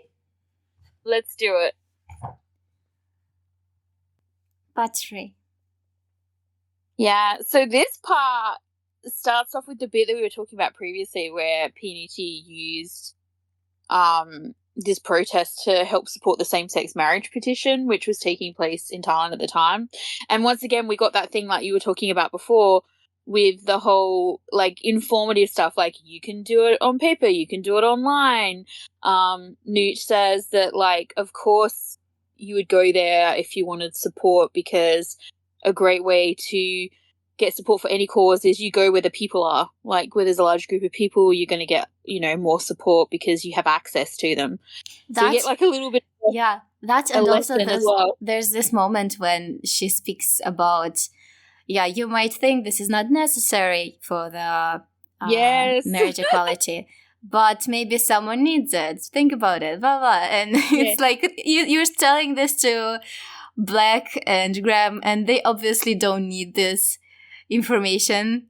I mean, this is not something that they need to hear, so this is obviously the director speaking through the character to the viewers. I love the way the line is worded, and it's funny because I had a similar conversation with someone just before the vote that happened here for same-sex marriage, because I had come across somebody who was like really against it, and I was like, why? It doesn't affect you. Why do you care? And it wasn't just something like that. What about the children? How do I explain it? No, it wasn't that. It was more like they just didn't think it was necessary or something like that. I can't quite remember.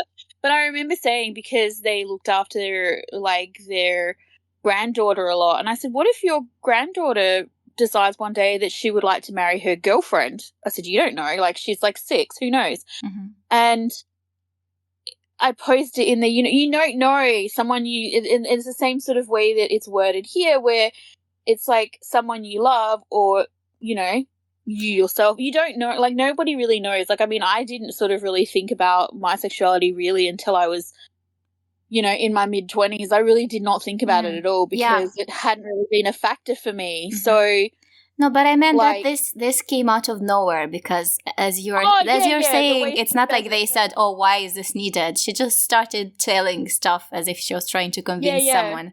And I don't think this characters needed convincing. But also the moment that I found funny was when Graham and Black approached her. Graham was surprised to see Nooch there. And I'm like, of course she's there, She is a realist, but she's not cynical. She is just smart. So I'm like, she's too good for you, Graham. It's a good thing they broke up because he doesn't get her. He just doesn't get her. I know. He really doesn't. And I love her character so much. Yes. And it's funny too because when I was watching this scene, when she's saying that, and as she said, it's not really required for Black or whatever, Mm-hmm. but when you're looking at it through White's eyes, White is thinking about what she's saying, mm-hmm. and it's so funny. And I'm just what's rattling around in there, White? Thoughts of Sean? Yep. So thoughts of Sean in a wedding dress? Yeah, no, I'm just kidding. But yeah, you know what else I love about this scene is when Graham kind of is oh, I already did this. I totally wanted to say voted, but that's not what I meant. He's I already signed it, do you want me to go home and get proof or something like that? And then so he goes off to look to see what else is available. And then we get what do you call it? Nooch just talking to White essentially. And I love how she never acts like White. Not once has she acted like White was weird. You know what I mean? Mm-hmm. She really it's we've never seen her be Black is acting weird or anything like that. She always seems happy to see him.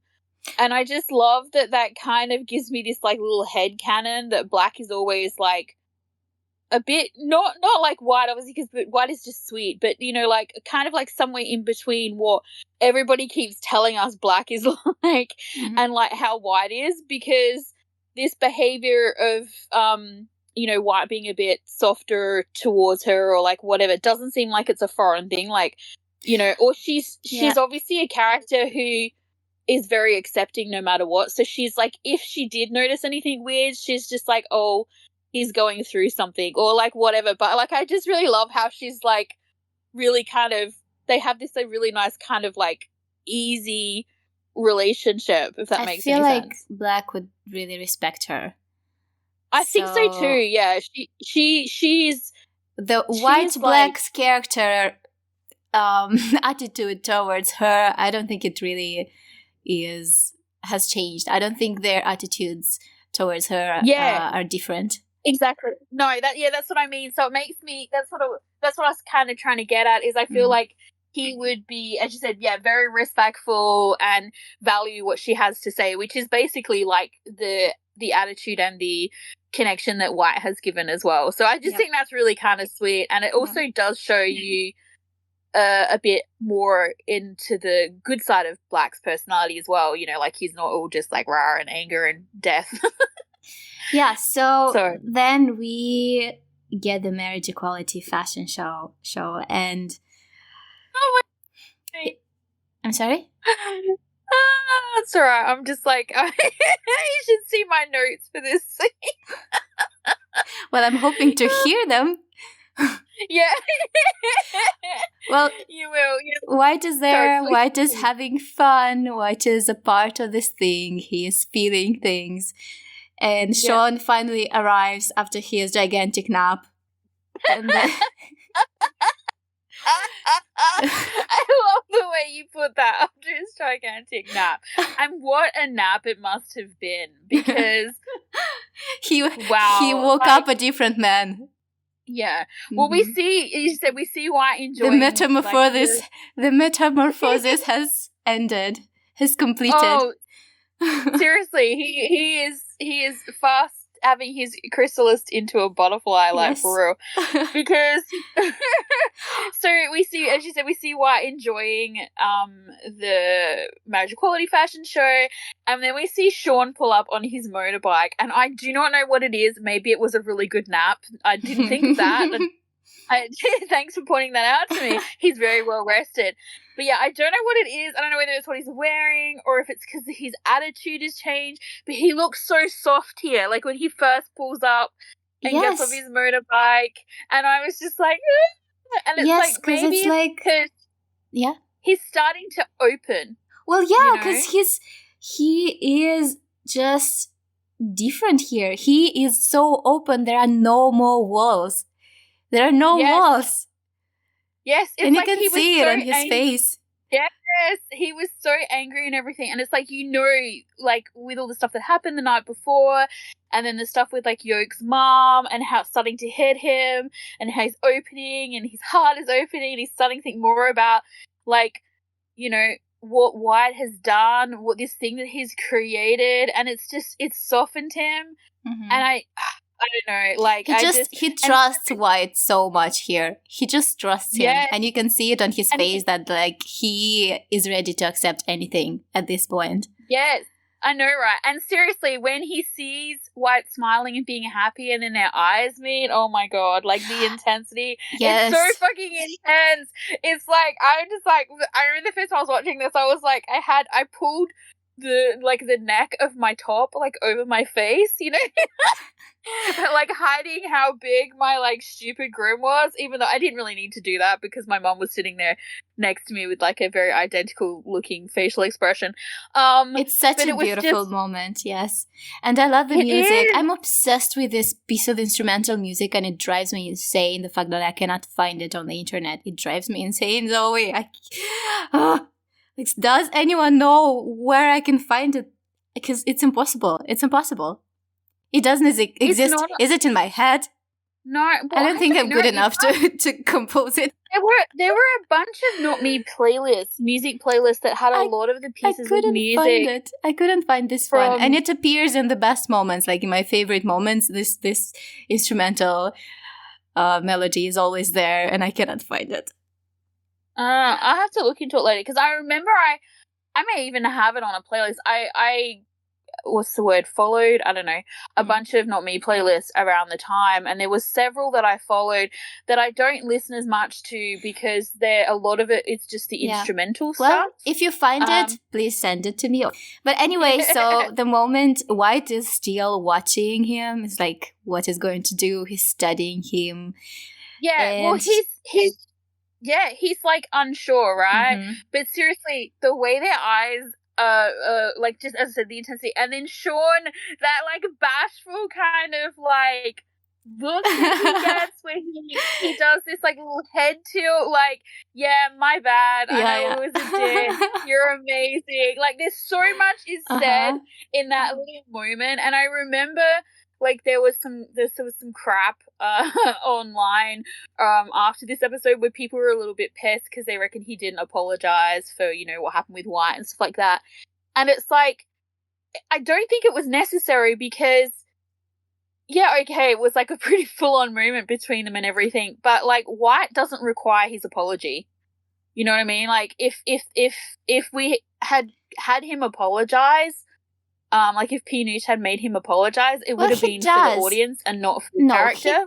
He does. In the next episode, we have him apologize. But the idea is that this moment is about something else. Like in this in this episode, we don't get that from him. He's very, but we kind of do. Like this is like this unspoken communication that they're having here in this moment, and he's kind of like, you know, he's really bashful and, you know, like. It's not flirty yet, but it's like that's where he is, that's where his head is, whereas like White is like, okay, vulnerable. I think we're okay, but I don't know. Yeah, he's like, I'm unsure, so he doesn't quite reciprocate in the same way, and so he gets pulled out of the moment between them by what's happening with the flag and everything.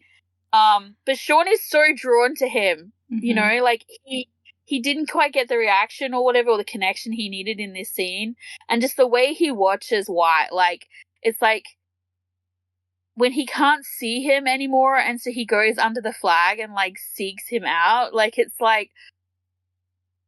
My brain turned off and I had to, like, actively just try to poke myself mentally to be like, work, think, stuff, we are doing a podcast. Because I was like on a wave of emotions. I was so impressed. And of course we get this whole scene, you know, where like White's like, oh, you're here. Like they didn't just have a full on like I fucking moment like a few seconds ago. He's like, oh, you came. And then he's like, what does he say? Oh, he asks him do you have anything to say to me?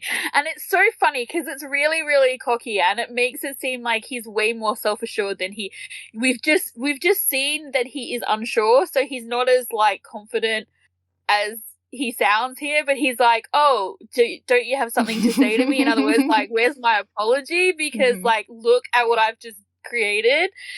And I love how Sean's like, no, I don't have anything to say to you.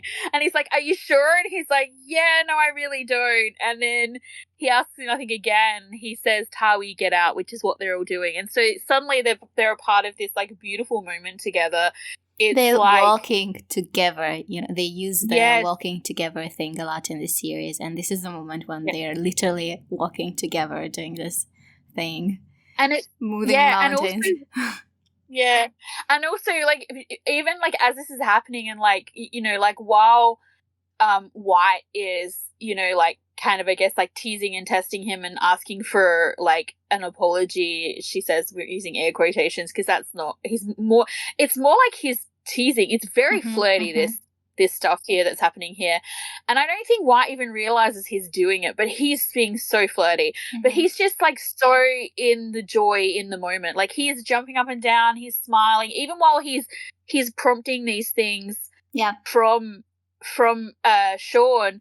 And Sean, the way Sean is like watching him, like you can see Sean is already like, as he crosses to him, he's like mesmerized by this like fey creature almost like in front of him. And when then he gets his head, when he takes his hand, he's so shy, and he looks, and I'm like, wow, this man is completely defeated. He's conquered.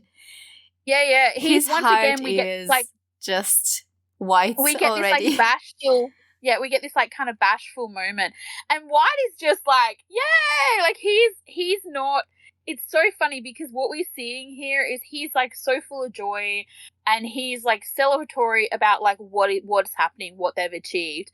Whereas like, yeah, that's happening for Sean too, but it's more like he's experiencing that.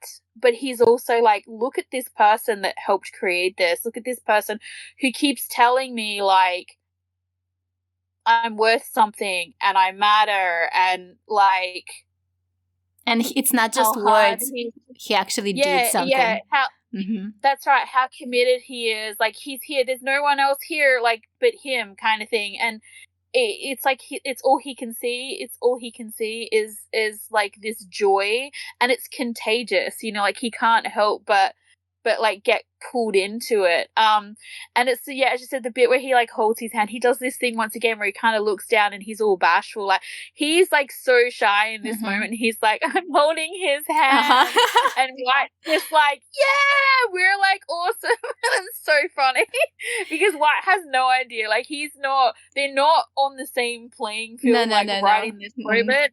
But it's so sweet at the same time because the connection is like it's already there. Like White he's caught up in the moment, but he's also so comfortable with Sean and like their intimacy and everything that it's not a weird thing to him that this guy is like suddenly holding his hand, that they're like this, they're in this thing with all these people, but the two of them are joined in a way that separates them from everyone else.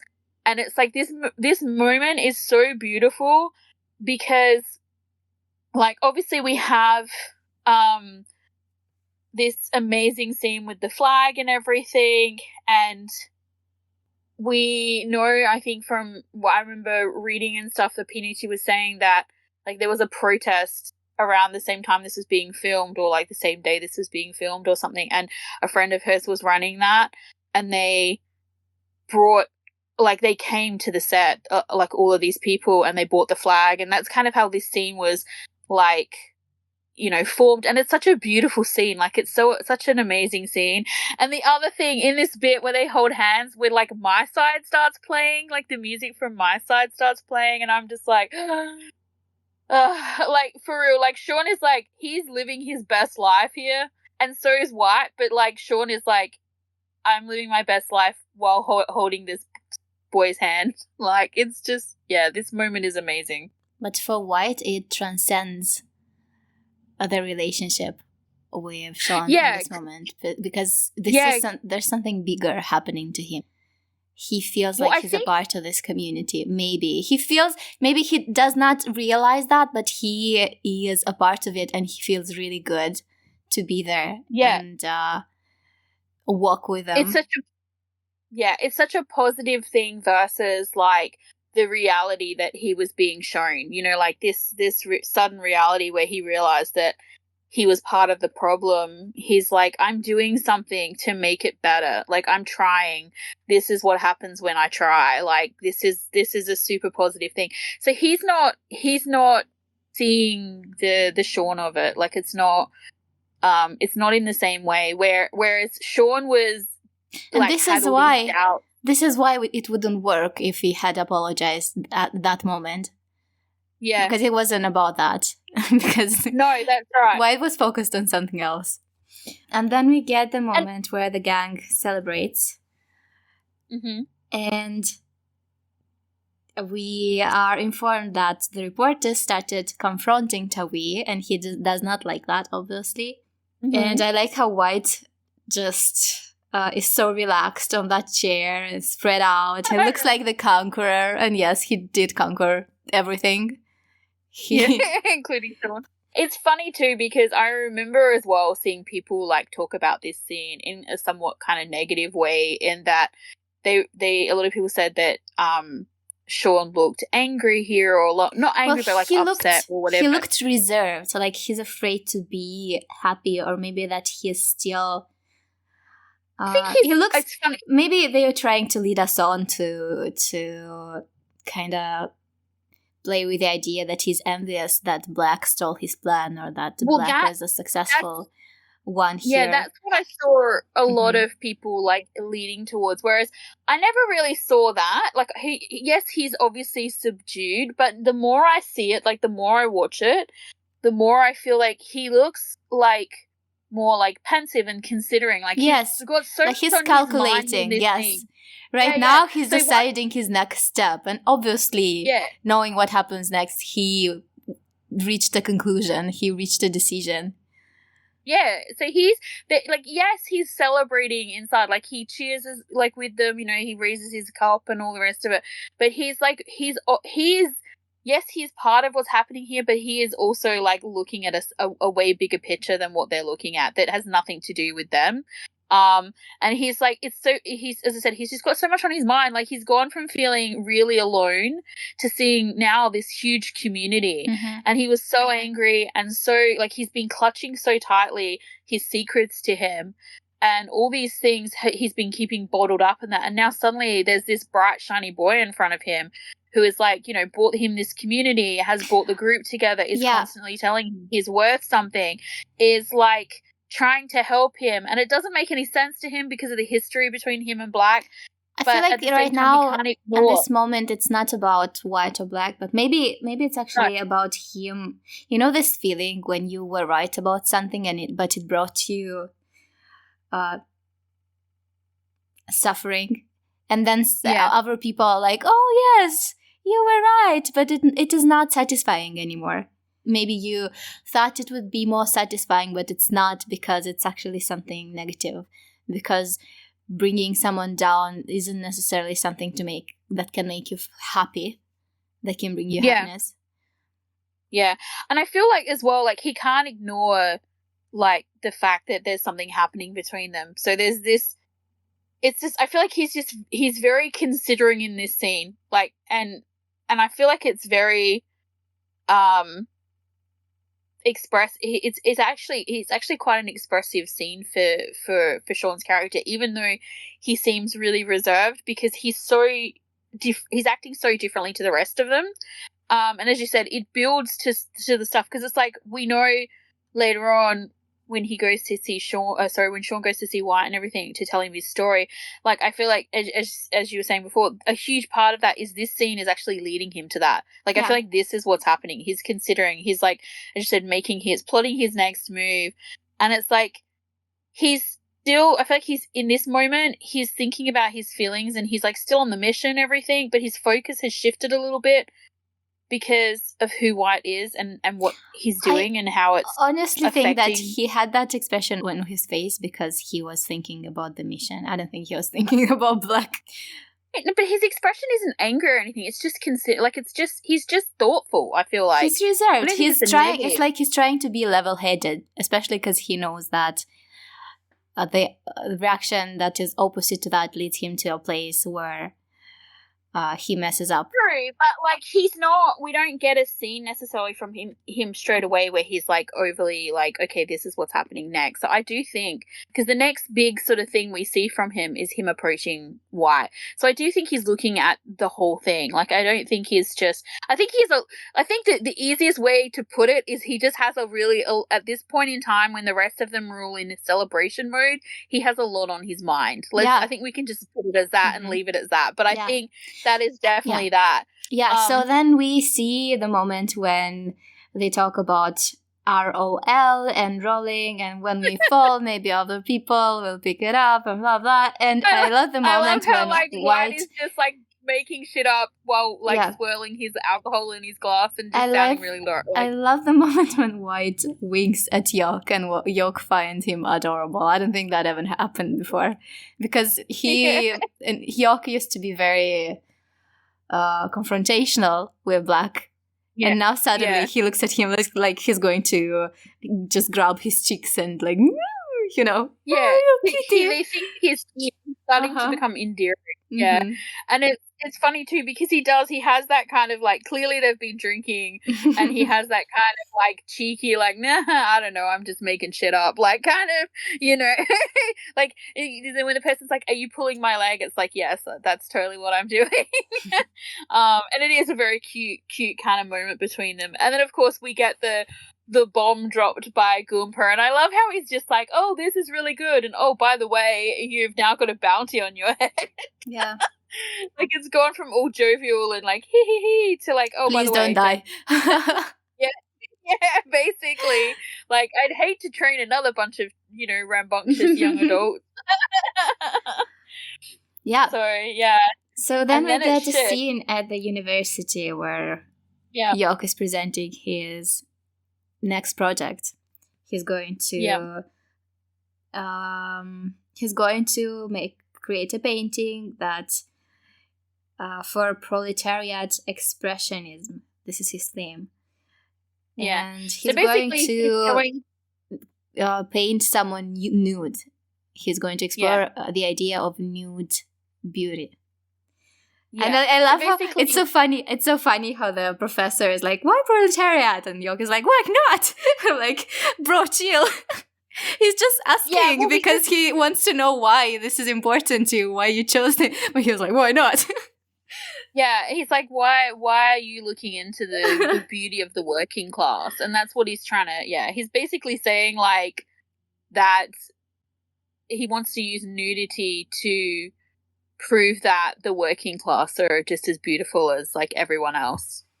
What I understood is that he basically challenges the idea of beauty being a privilege, and he's trying to point out that you can find it anywhere, and it is for everyone to appreciate, and it shouldn't be assigned or associated with elitism. No, well, that's correct. Yeah, but the proletariat, or however you say that word, it refers to the working class. Yeah, refers to the working class people. So he's specifically like saying like, I'm going to look at people from this group and make them beautiful using nudity, essentially. So, which is an interesting. I don't think he says he wants to make them beautiful. He wants to explore their beauty. No, well, he means that the beauty is already there, and it's not. Yeah, it is not only found in places where people are rich. It is not only for the rich and from the rich. Yeah. Yeah. Yes. And then class is interrupted by the police looking for him. I love how his immediate thought is not the police looking for him, and not specifically Dan. Like suddenly he's forgotten about Dan already, but he's gone straight to the fear of like the bounty on them. And it's funny because we do in the previous scene when Goompa is talking about Tawi putting a bounty out on them, they do focus on him slightly for a second, and he looks kind of afraid. And so we get this like flashback of him hearing the same information and looking afraid, and his immediate takeaway of like someone there looking for him is like, oh shit, they've found me. And so he bolts for it. And I just love how like the one place in that university building or whatever that he chooses to like exit from just happens to be where Dan is waiting. I love how he absolutely has to jump. He has to jump even though it's not needed at all. He's like, I learned to jump, I'm going to jump. I practiced jumping, I'm going to apply it. Yeah, he's like, I'm using my parkour skills. Yeah, so he did not see it coming. He did not see Unar looking for him, actually. No. And then this whole scene here, there's such a different vibe between their characters and Sean and White. Like, Sean and White at this point in time is very like innocent and sweet and like, you know, bumbling a little bit kind of. And then you've got it's like intellectuals flirting with their minds, or yeah, but with this one, it's different. It's the feeling, people. It's like, but you get like in this scene, it's like I remember watching this scene as well with my mom and being like, oh my god, this is like we're like a minute into what is potentially the start of their relationship, and we've already had Yoke being bent over the car and handcuff bondage. So it's like I'm just like, already it's different. Yeah. It's so funny as well because he's so like, the way he reacts here is so kind of funny to me, given the way he chased him like hardcore previously, and then suddenly he's like afraid. I feel like it has to be leftover like pent up adrenaline fear, because you know, like, he does start flirting with him. And he was not afraid of him because he did not think he was a part of the system, but now that he's a part of the system, he doesn't know if he can trust him. Yeah, but I feel like he wasn't afraid of him when he first found out even. I think it's just adrenaline left over from thinking that this person was out to get him, because in the next scene we do get him flirting. Like, so I feel like it's more like just leftover, you know, like fear, but it's because but he is already sort of messing with him, like when he starts playing with the radio and stuff. Like, this is just like a naughty toddler. He's like, look at this car, it's such a good car, look how easy you can turn on the music, look how easy you can turn off the music, car, beautiful car, buy the car. It's funny though, because I feel like that this still though was a really good way of utilizing product placement in comparison to some like shows where they do product placement, because at least in this, like, I feel like it's not overly obvious, because if you were in this situation, it is obvious. Like, it is obvious.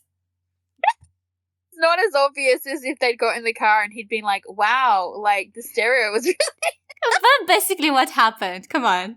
It is absolutely obvious. No, well, like, you think about it. If you're in this situation and you were trying to draw attention to yourself, how would you do that? By making noise? I mean, the way it is filmed. You look at the way it is filmed, and it's yeah. Well, I mean, even if you look at if we go if back it was filmed further, differently, it would be you wouldn't button so much. eyelash. Is that an expression? Button eyelash? Yeah, button eyelash. Yeah. But the way it is filmed, like with close-ups on that button, and then on the display, and then look, it's sensory. You have the bit where they actually get in the car where you see it's almost like, I guess there's a fingerprint like that opens it. I don't really yeah.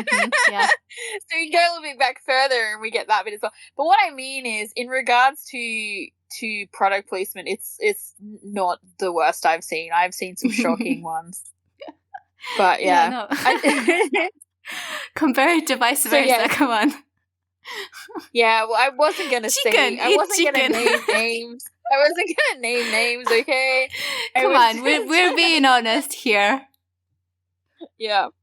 But yeah, and so he's like, so what we're getting here is like this weird combination of like scared and sassy Yoke happening in the car.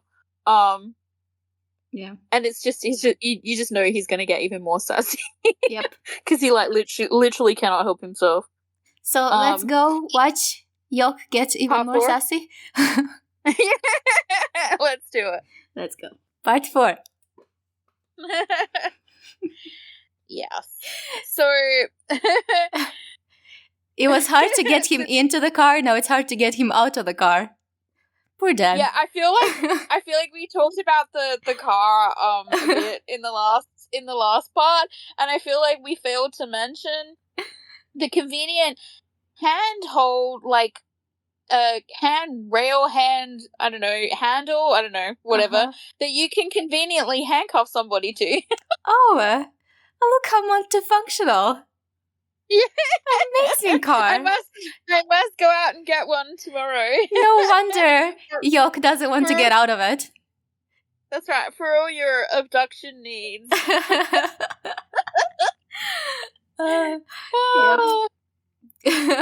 So, I'm not sure if that's what Suzuki were going for with their product placement, but oh well. Yeah. It really is for everyone. That's for right. Everybody.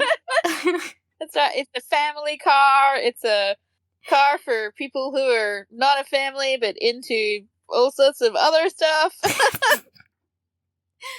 Yeah. Non-family friendly, family friendly. Yeah, that's right. Depending on what you need, it covers everybody. So yeah, as you said, like, he really doesn't want to get out. He's like, I mean, in his defense, I get it, because like, he's like, you're a cop, but also you're not a cop. Like, he's a cop that doesn't act like a cop, and now he's taking him to some mysterious location. Deserted building. Yeah. Yeah, that's right. And he's like, what is your plan? What is your ulterior motive? Like, and he's afraid. What I love is how Dan gets him out of the car and basically brings all of his belongings. You know what I mean? Like, it was like, in the beginning he looks kind of awkward because he's got like his backpack and his like art portfolio tube and everything. And it's like, so, I mean, like, which he probably could have just left in the car, but then I guess we find out that he's looking for his stolen ID, and so maybe his thought process is that maybe it was in one of those things, and so he's just bringing it all to search. But, I mean, like, he could have taken him anywhere, and instead he, like, takes him to his secret, like, hideout / where he lives, which is conveniently located next to the police this is so station, funny, because that location represents his personality, basically. On one part of the road is a police station, the other part of the road is an abandoned building with a hidden studio inside. Yeah. That place is so Unardan coded. Yeah, that's right. It's as you said, it's his personality for sure. But it's really interesting because he could have, like, taken him anywhere. I mean, but he took him to his private place, which is just so, like, you wanted to know me. Here we are. Yeah, like, he's exposing his like soft underbelly bits to him by like giving him access to, like, he didn't even blindfold him or anything. Like, you know, like, if you're gonna take him to your underground lair, at least, like, blindfold him. So I kind of get it. Like, I feel like if you were, let's say he abducted him. I mean, that's probably a strong term considering what he actually did. But let's say from Yok's point of view, he's like, I've been abducted. And this person is taking you somewhere, like, which you think is shady, and he's not disguising the location at all. You know, like, you would start to be thinking, like, am I ever going to be allowed to leave here? Like, because, you know, he could come back whenever he wanted to. Not even trying to explain themselves to calm you down. They just want to be mysterious right until the end. That's right. But, you know, like, you have this hope, at least, if someone abducts you and they, like, blindfold you to take you somewhere or something, you assume that, like, that is to prevent you from finding your way back there later on after they've released you. Like, when there's no blindfold and they're just, like, taking you to their hidden lair, and that's like, am I ever going to be able to leave? Like, is it okay that I'm seeing all of this? Yeah. And I love how he's like, when he sees the police station, he's like, starts yelling out, like, how? Like, dude, really? Yeah. And so they're inside, and Dan is trying to find the car, and Yeah, we once again get sassy yoke back. We get that if you want it back, search for officer. Yeah, because like, so baby, put your hands in my body. Yeah, and there's so much touching. I'm just like, hands. Touching, and should I take my pants off? Yeah, should I take my pants off? I'm like, oh, yoke. It's like, Dan, you had to know what you were getting into, Dan. Like, come on, this isn't your first rodeo with this boy. That guy abducted him, but he's still so in control of the situation. He's like, I'm the boss here. I'm going to flirt. I'm going to flirt so hard. I'm going to be so shy. You're going to want to release me to hide. Yeah, that's right. I'm going to make you want to die. And it's funny because, like, while he's, like, doing this, like, he's trying to put on, like, straight face, but you can tell he's kind of a little bit flustered by the fact that, like, Yoke is just, like, he's a lot. Like, he's a lot. Like, I understand why he wears Dan down. Mm-hmm. Like, even when Dan, like, tries to tell him it's a bad idea, he's just, like a bulldozer straight through all of that. We'll worry about that later. A very intense person. Yeah. And then also, like, we have this, like, full-on conversation happening, you know, where they're having, like, a really in-depth kind of insightful conversation, and then it basically ends, and, like, Yoke just, like, lays on his bed. Like, who does that? Like, seriously, he splays out on his bed, like, on offer. Yep. Because I just feel like, you know, I mean, obviously there's not a lot of seats or anything in that room. It doesn't look like there's a whole lot of furniture. And I guess if you're somewhere like that, maybe you would sit on the bed or whatever because there's no other furniture around. But would you really, like, lay down like I mean, if you're Yoke, obviously the answer is yes. Yeah. But I'm just like, how bold is this guy? Like, how little shame does he have? Yeah, but we also get no shame. Yeah, we get the conversation of them talking about art, and Yoke continues with his idea of beauty in the middle class proletariat and blah blah, where when he tells him that doesn't matter if you studied or not. So he's really against snobism. He sees the value in both. You know what I mean? Like he's saying there's beauty either way because they're different. You know what I mean? They're just different representations. And it's so funny because, like, the way like when he's complimenting Dan and he's all like, and obviously, and Dan says, you know, that no one's really complimented him in that way, in that format sort of thing. Actually talking about his style versus, like, the story or, like, whatever behind his art. And the look on his face, like, he's so shy. Mm-hmm. Like, it's just, yeah. And then the way he keeps, like, and Yoke just doesn't let up. Like, the way he's, like, you know, they're having a serious conversation and then, like, he leans in really close and he's like, yes, officer. you can focus on the conversation, but don't forget to focus on me too. Yeah, like, I'm so much more interesting. Yeah, I know, right? And yet they're having this, like, really kind of quite a serious conversation in amongst all this flirting, and we get, like, a brilliant line where when Yoke is trying to explain, like, why they did what they did, and he says, we had to create our own voices. Yeah. And I love that. And it's interesting too because, like, that's what they do too. That's what artists do as well. You know, like, it's a different way. Like, when you feel like you can't express yourself in the ways that, like, maybe other people do, if you're not confident in your words or, like, whatever, but, like, this medium that you're interested in, whether it's painting, whether it's drawing, whether it's, like, you know, a street art or a collage or a pottery or, like, whatever, like, this is how you can express yourself. Mm-hmm. It's another way of creating your own voice. And I just think that's really interesting. And I really liked that line. It stood out in that section to me, like, as, like, one of those moments where I went, oh yeah, like, hang on a minute, we're it's funny because I feel like when they're on, you kind of you're getting sucked into this kind of, like, melodrama is not the right word, but like kind of romantic, like, whatever. And then, like, you get a line like that and you pull back into the the seriousness of the drama and the world they're living in and that. And I like that about this. What was the other one that you said you liked? I think an interesting line is also, we choose our own way. And then he says, because we had to create our own voices and blah, blah. Because choosing your own way can be applied to artists, but it's also something that activists do. And especially them being these kinds of activists, they create paths that do not exist already. And I think this is something that fascinates Dan about them. This is something that maybe he wants to do, but he does not dare to do.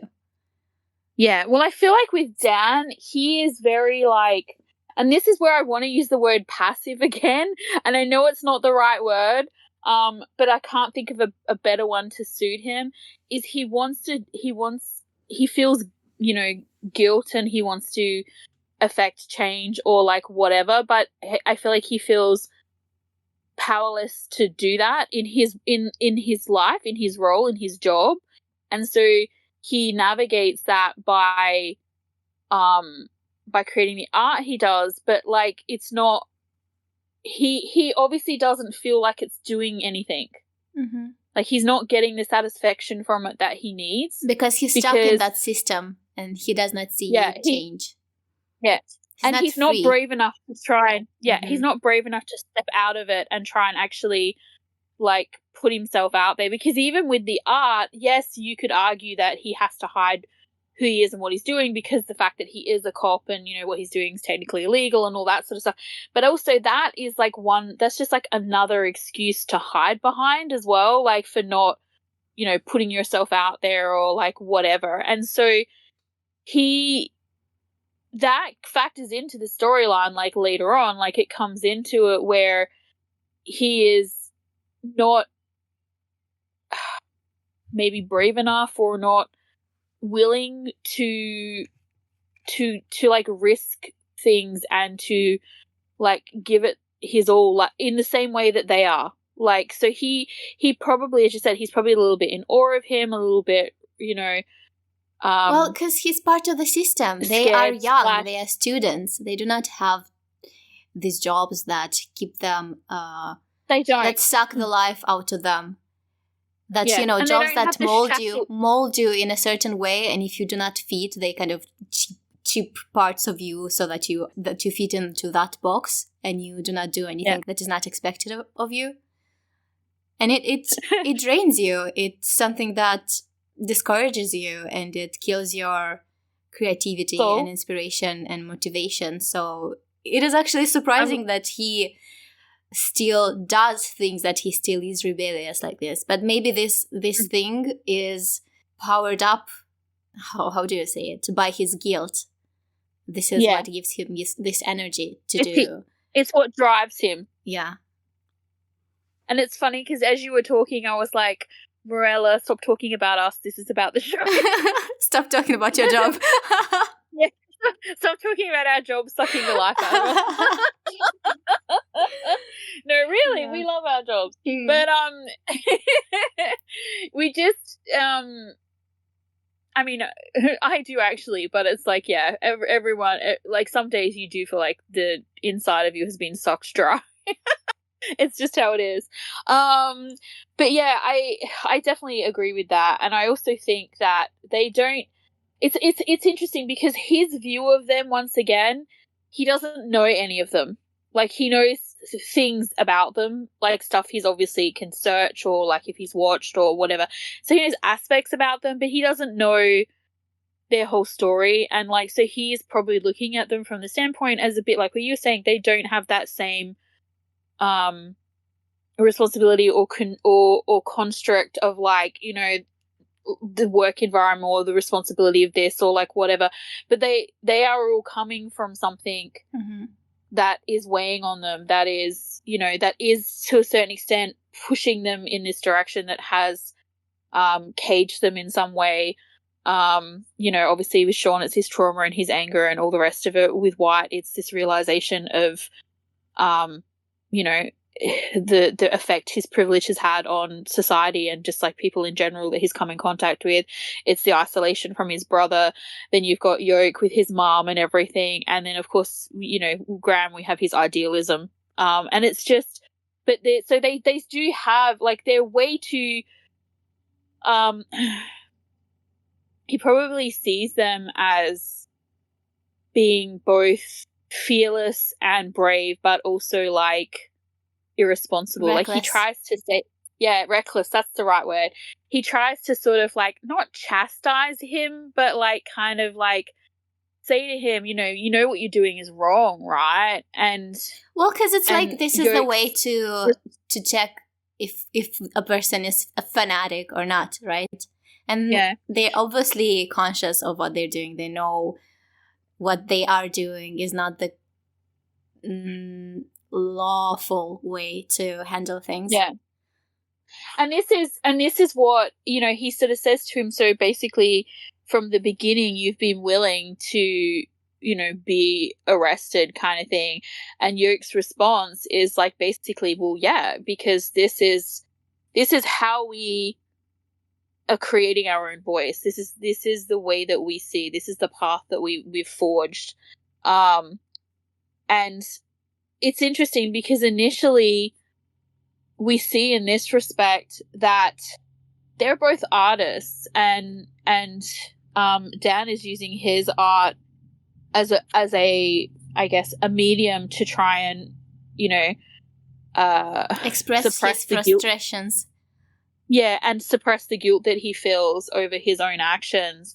Whereas, funnily enough, Yoke is not overly, in this point in time anyway, using his art to further the cause. At the moment, he is hands-on focused in amongst it. You know what I mean? We have seen aspects of him where he's brought his artistic element into it, like him designing their face masks, and, you know, like, I'm sure there's stuff that he has done, you know, to do with whatever, but like he's not in an antithesis.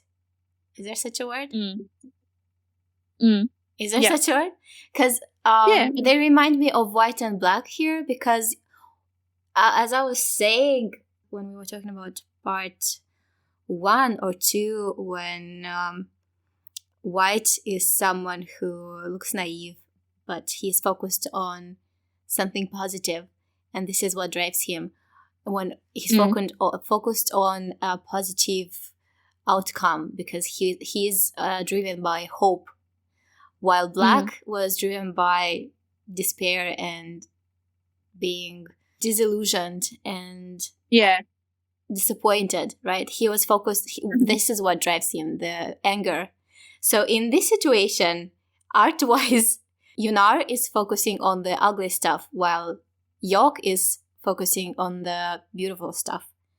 He's literally looking for beauty in the ugly things, while Dan is focusing and drawing attention to the ugliness that hides society. that hides within the snobbish, beautiful, like elitist stuff.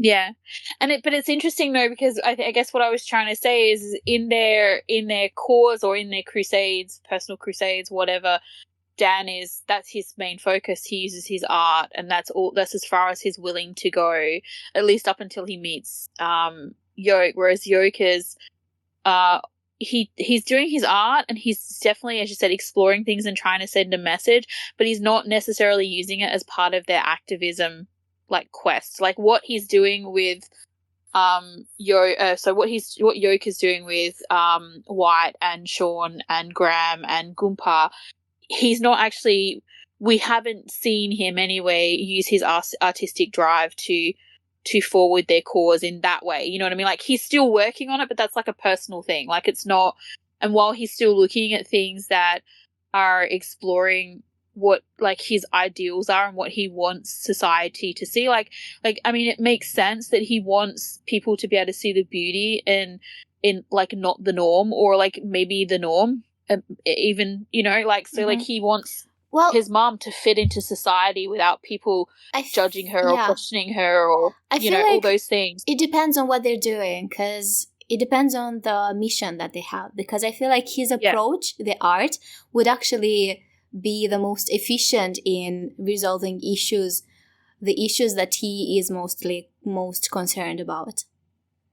Yeah, but they haven't. What I'm saying is what we've seen from their past exports and what they're working on now, that it doesn't factor into it just yet. Anyway, I mean, you would assume, at least I assumed with the way this ended and everything, that if they kept doing this and he stayed involved, that his would be more of a, he would be more considering and more leaning towards this kind of expression in regards to like what they were doing. Because now because what is happening is, as this is going along, as the show is going along and they're gathering momentum, they're getting support from other people, followers, people starting to know who they are and stuff like that. You garner yourself almost a platform, so you have an audience that you can now speak to in a way that before they didn't have a voice. Now they're slowly getting a voice and people are listening. Now you can switch from this like more aggressive kind of hands-on, combat kind of technique to a more sort of like intellectual, like, okay, now you're listening, now you're paying attention. Well, it depends. Now I can...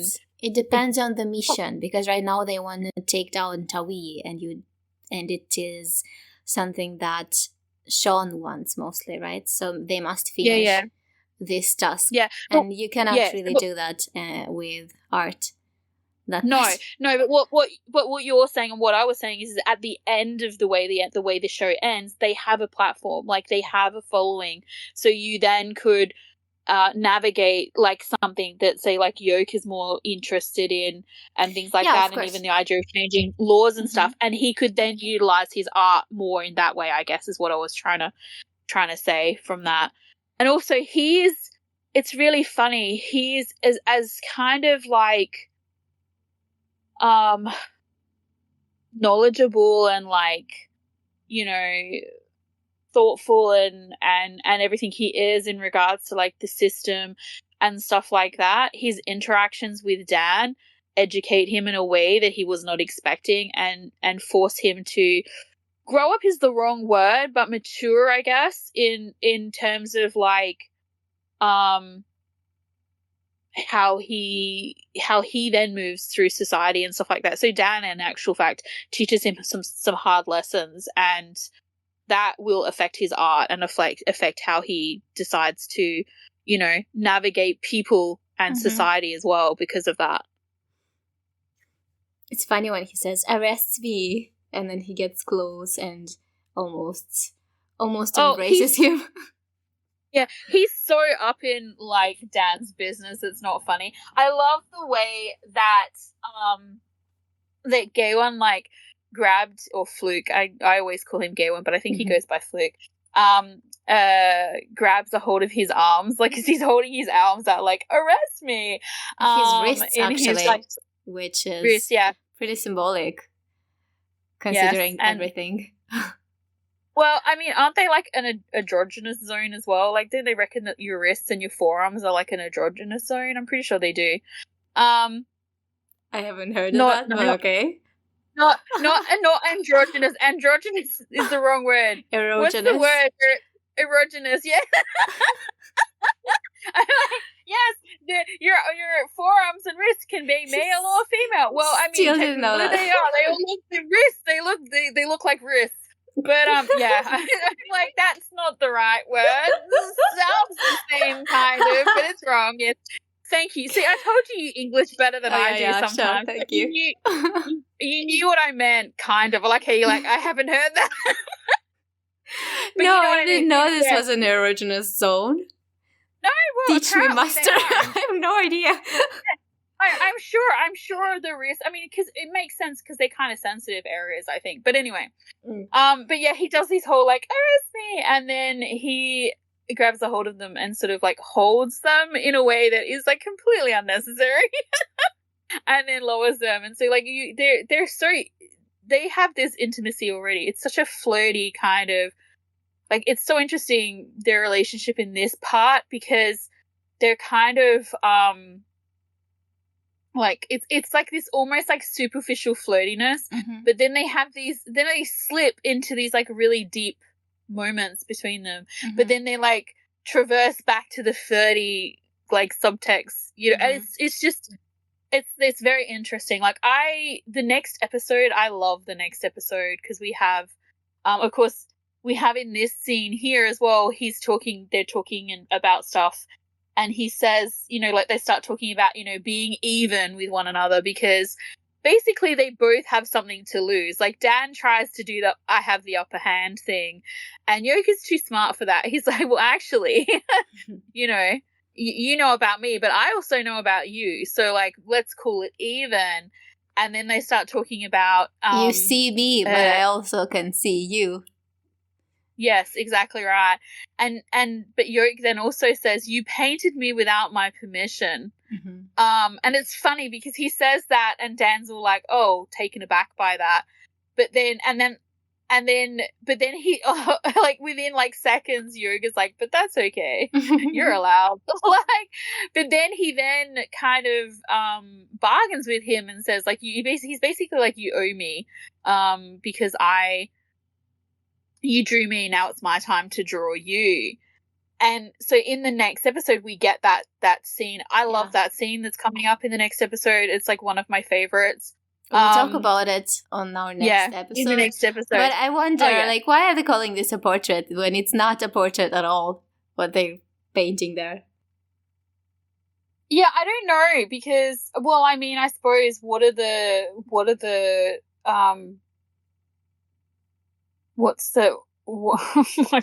my mouth and my brain are not connected. How would you define it then? Well, a portrait, as far as I know, contains the face of the person and the shoulders and like part of their torso. This is what a portrait is supposed to be, isn't it? Yeah, but he does draw his face. Yeah, but he draws his full body. Full body. Yeah. Yeah, I don't know, but I think maybe his intention was to draw a portrait, but it just went. Yeah, I mean, I feel like his portrait is still can be the whole body, because like you see portraits of people that have been done and they're like sitting in a chair or something, and it's like the entire body, or like the whole family standing around or whatever. It's still classed as a portrait. Well, anyway, I don't know. We'd have to look up the meaning of it to know for sure whether or not there was a better terminology. Yeah, and then we switch to the next scene, and there's a hand hovering, like very emotional. This scene killed me the Looking first time for I saw courage. it. This scene killed me, I swear. When I first saw this episode, I screamed at my television afterwards. I was so angry. I was like, what? You're going to do that to me? How dare you? I have to wait a week? And not only that, you're going to make me wish my weekend away so that Sunday night appears so that I can watch this? I was so angry. I was like Not raging. me days, like, wishing your weekends away. That's right. And like my mum was like laughing at me because I'm raging in the living room. Like, and it you have to understand, when this aired for us, it was about, by the time we finished watching it, I think it was about 3 a.m. my time. And it's a Sunday night, so 3 a.m. Monday morning, got to go to work in like 5 hours time, kind of 4 hours time kind of thing. And I'm like, oh my God, I think I was still awake at like 4:30 or something, 5 o'clock, because I was just raging. I was like, no!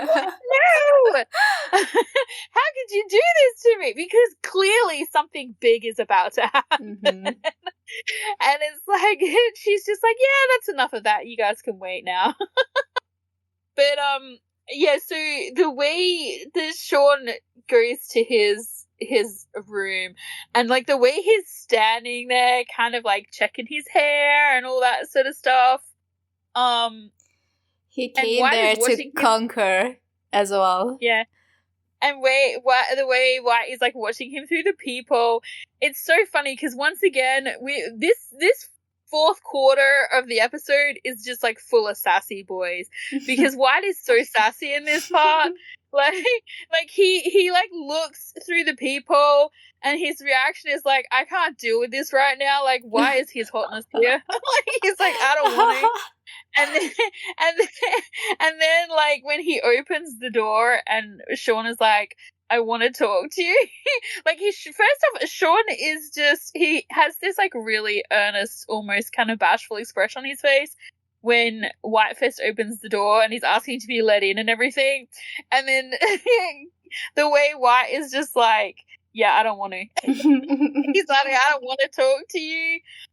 And like, first no, off, you know, he said, says what do you want to talk about? And Sean yeah, what do you want to talk about? And then about. Sean, the way he uses a different voice when he says that, like, it's a soft voice. It's something that you would use with someone that you hold close to your heart, hold dear.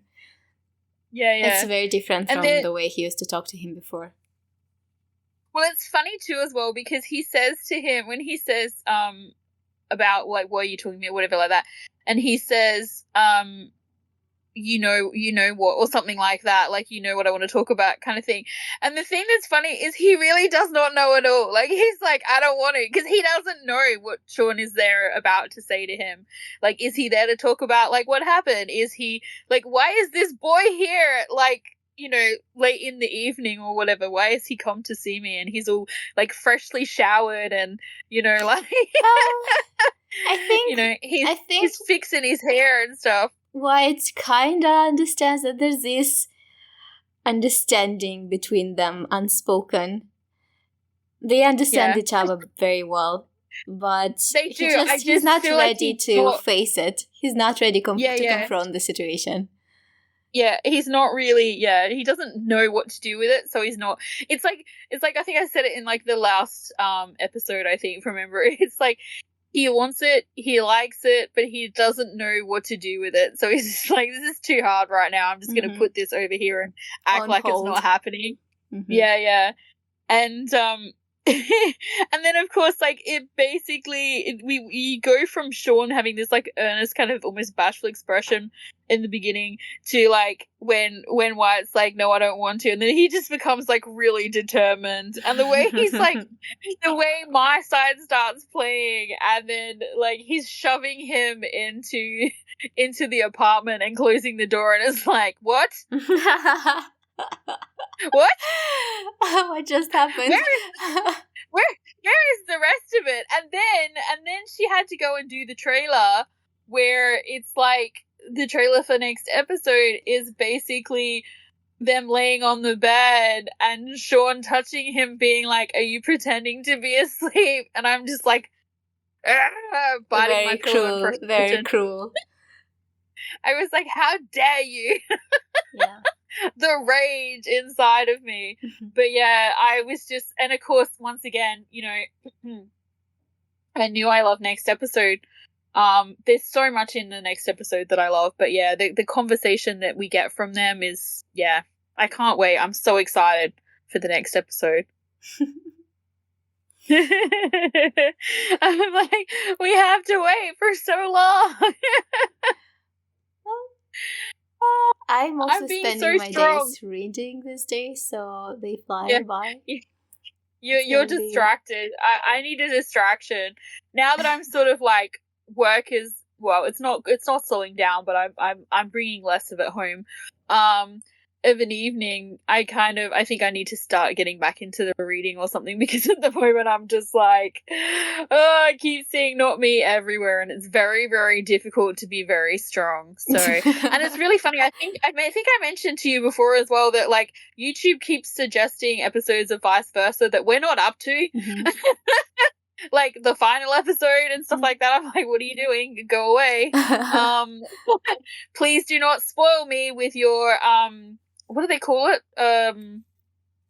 Oh, what's the picture? What do they call the picture when you have your You know what's really thumbnail? Funny? I feel like when we have thumbnail, yes, please do not spoil me with your thumbnails. It's so funny. I was just going to say that I feel like when we have these moments where we're like, what's the word? The people listening to us are like yelling at us. The word you're looking for is... That must be fun. Because I know, like, when I listen to stuff and people are like something like that, I'm just like, and you know it, you're like, oh, it's this. Like sometimes you'll leave me a message and it's like hours later and I'm listening to it and you're like, I don't know what the word is, but it's, and you're explaining it to me and I'm like saying to you what it is, but you're not here and you're listening. You're sleeping. You don't care. You're over it already. You get like a random message from me and it'll be like, whatever. Bread. It's like one word. It's like my friend, we were talking about BTS albums or whatever, and she was like, oh, my favorite one's this one. She was describing the album cover, and I'm like, my replies were just like the names of the albums. Like that was it. There was nothing else. It was just the names of the albums. But yeah, you guys get us. We get it. It's like, it's all good. But yeah, I'm just like, ugh. I really want to go and watch more of this scene. I forgot how frustrated the ends of these episodes were the further you got along, especially like coupling them with the trailers and stuff. And she got really good at like doing a misdirect with her trailers. So you'd think that something would be happening and then like, oh no, actually that happens next episode. Because I think there's a scene in this trailer that actually doesn't happen in the next episode. It happens in the following episode, but I could be wrong about that. But yeah, it's just it's about to get Zoe frustrated. But in a good way, in the best possible way. I really enjoyed actually this end bit, the scene between Dan and Yoke, and it's funny because I didn't have that reaction previously to watching the many times I've watched this show. I really liked the scene from next episode, but like this one I didn't really take much interest in, besides the fact that I enjoyed Yoke's sassy flirting. But once again, because we're watching it slightly differently now, I had a different appreciation for the scene. We're making it much more interesting for ourselves.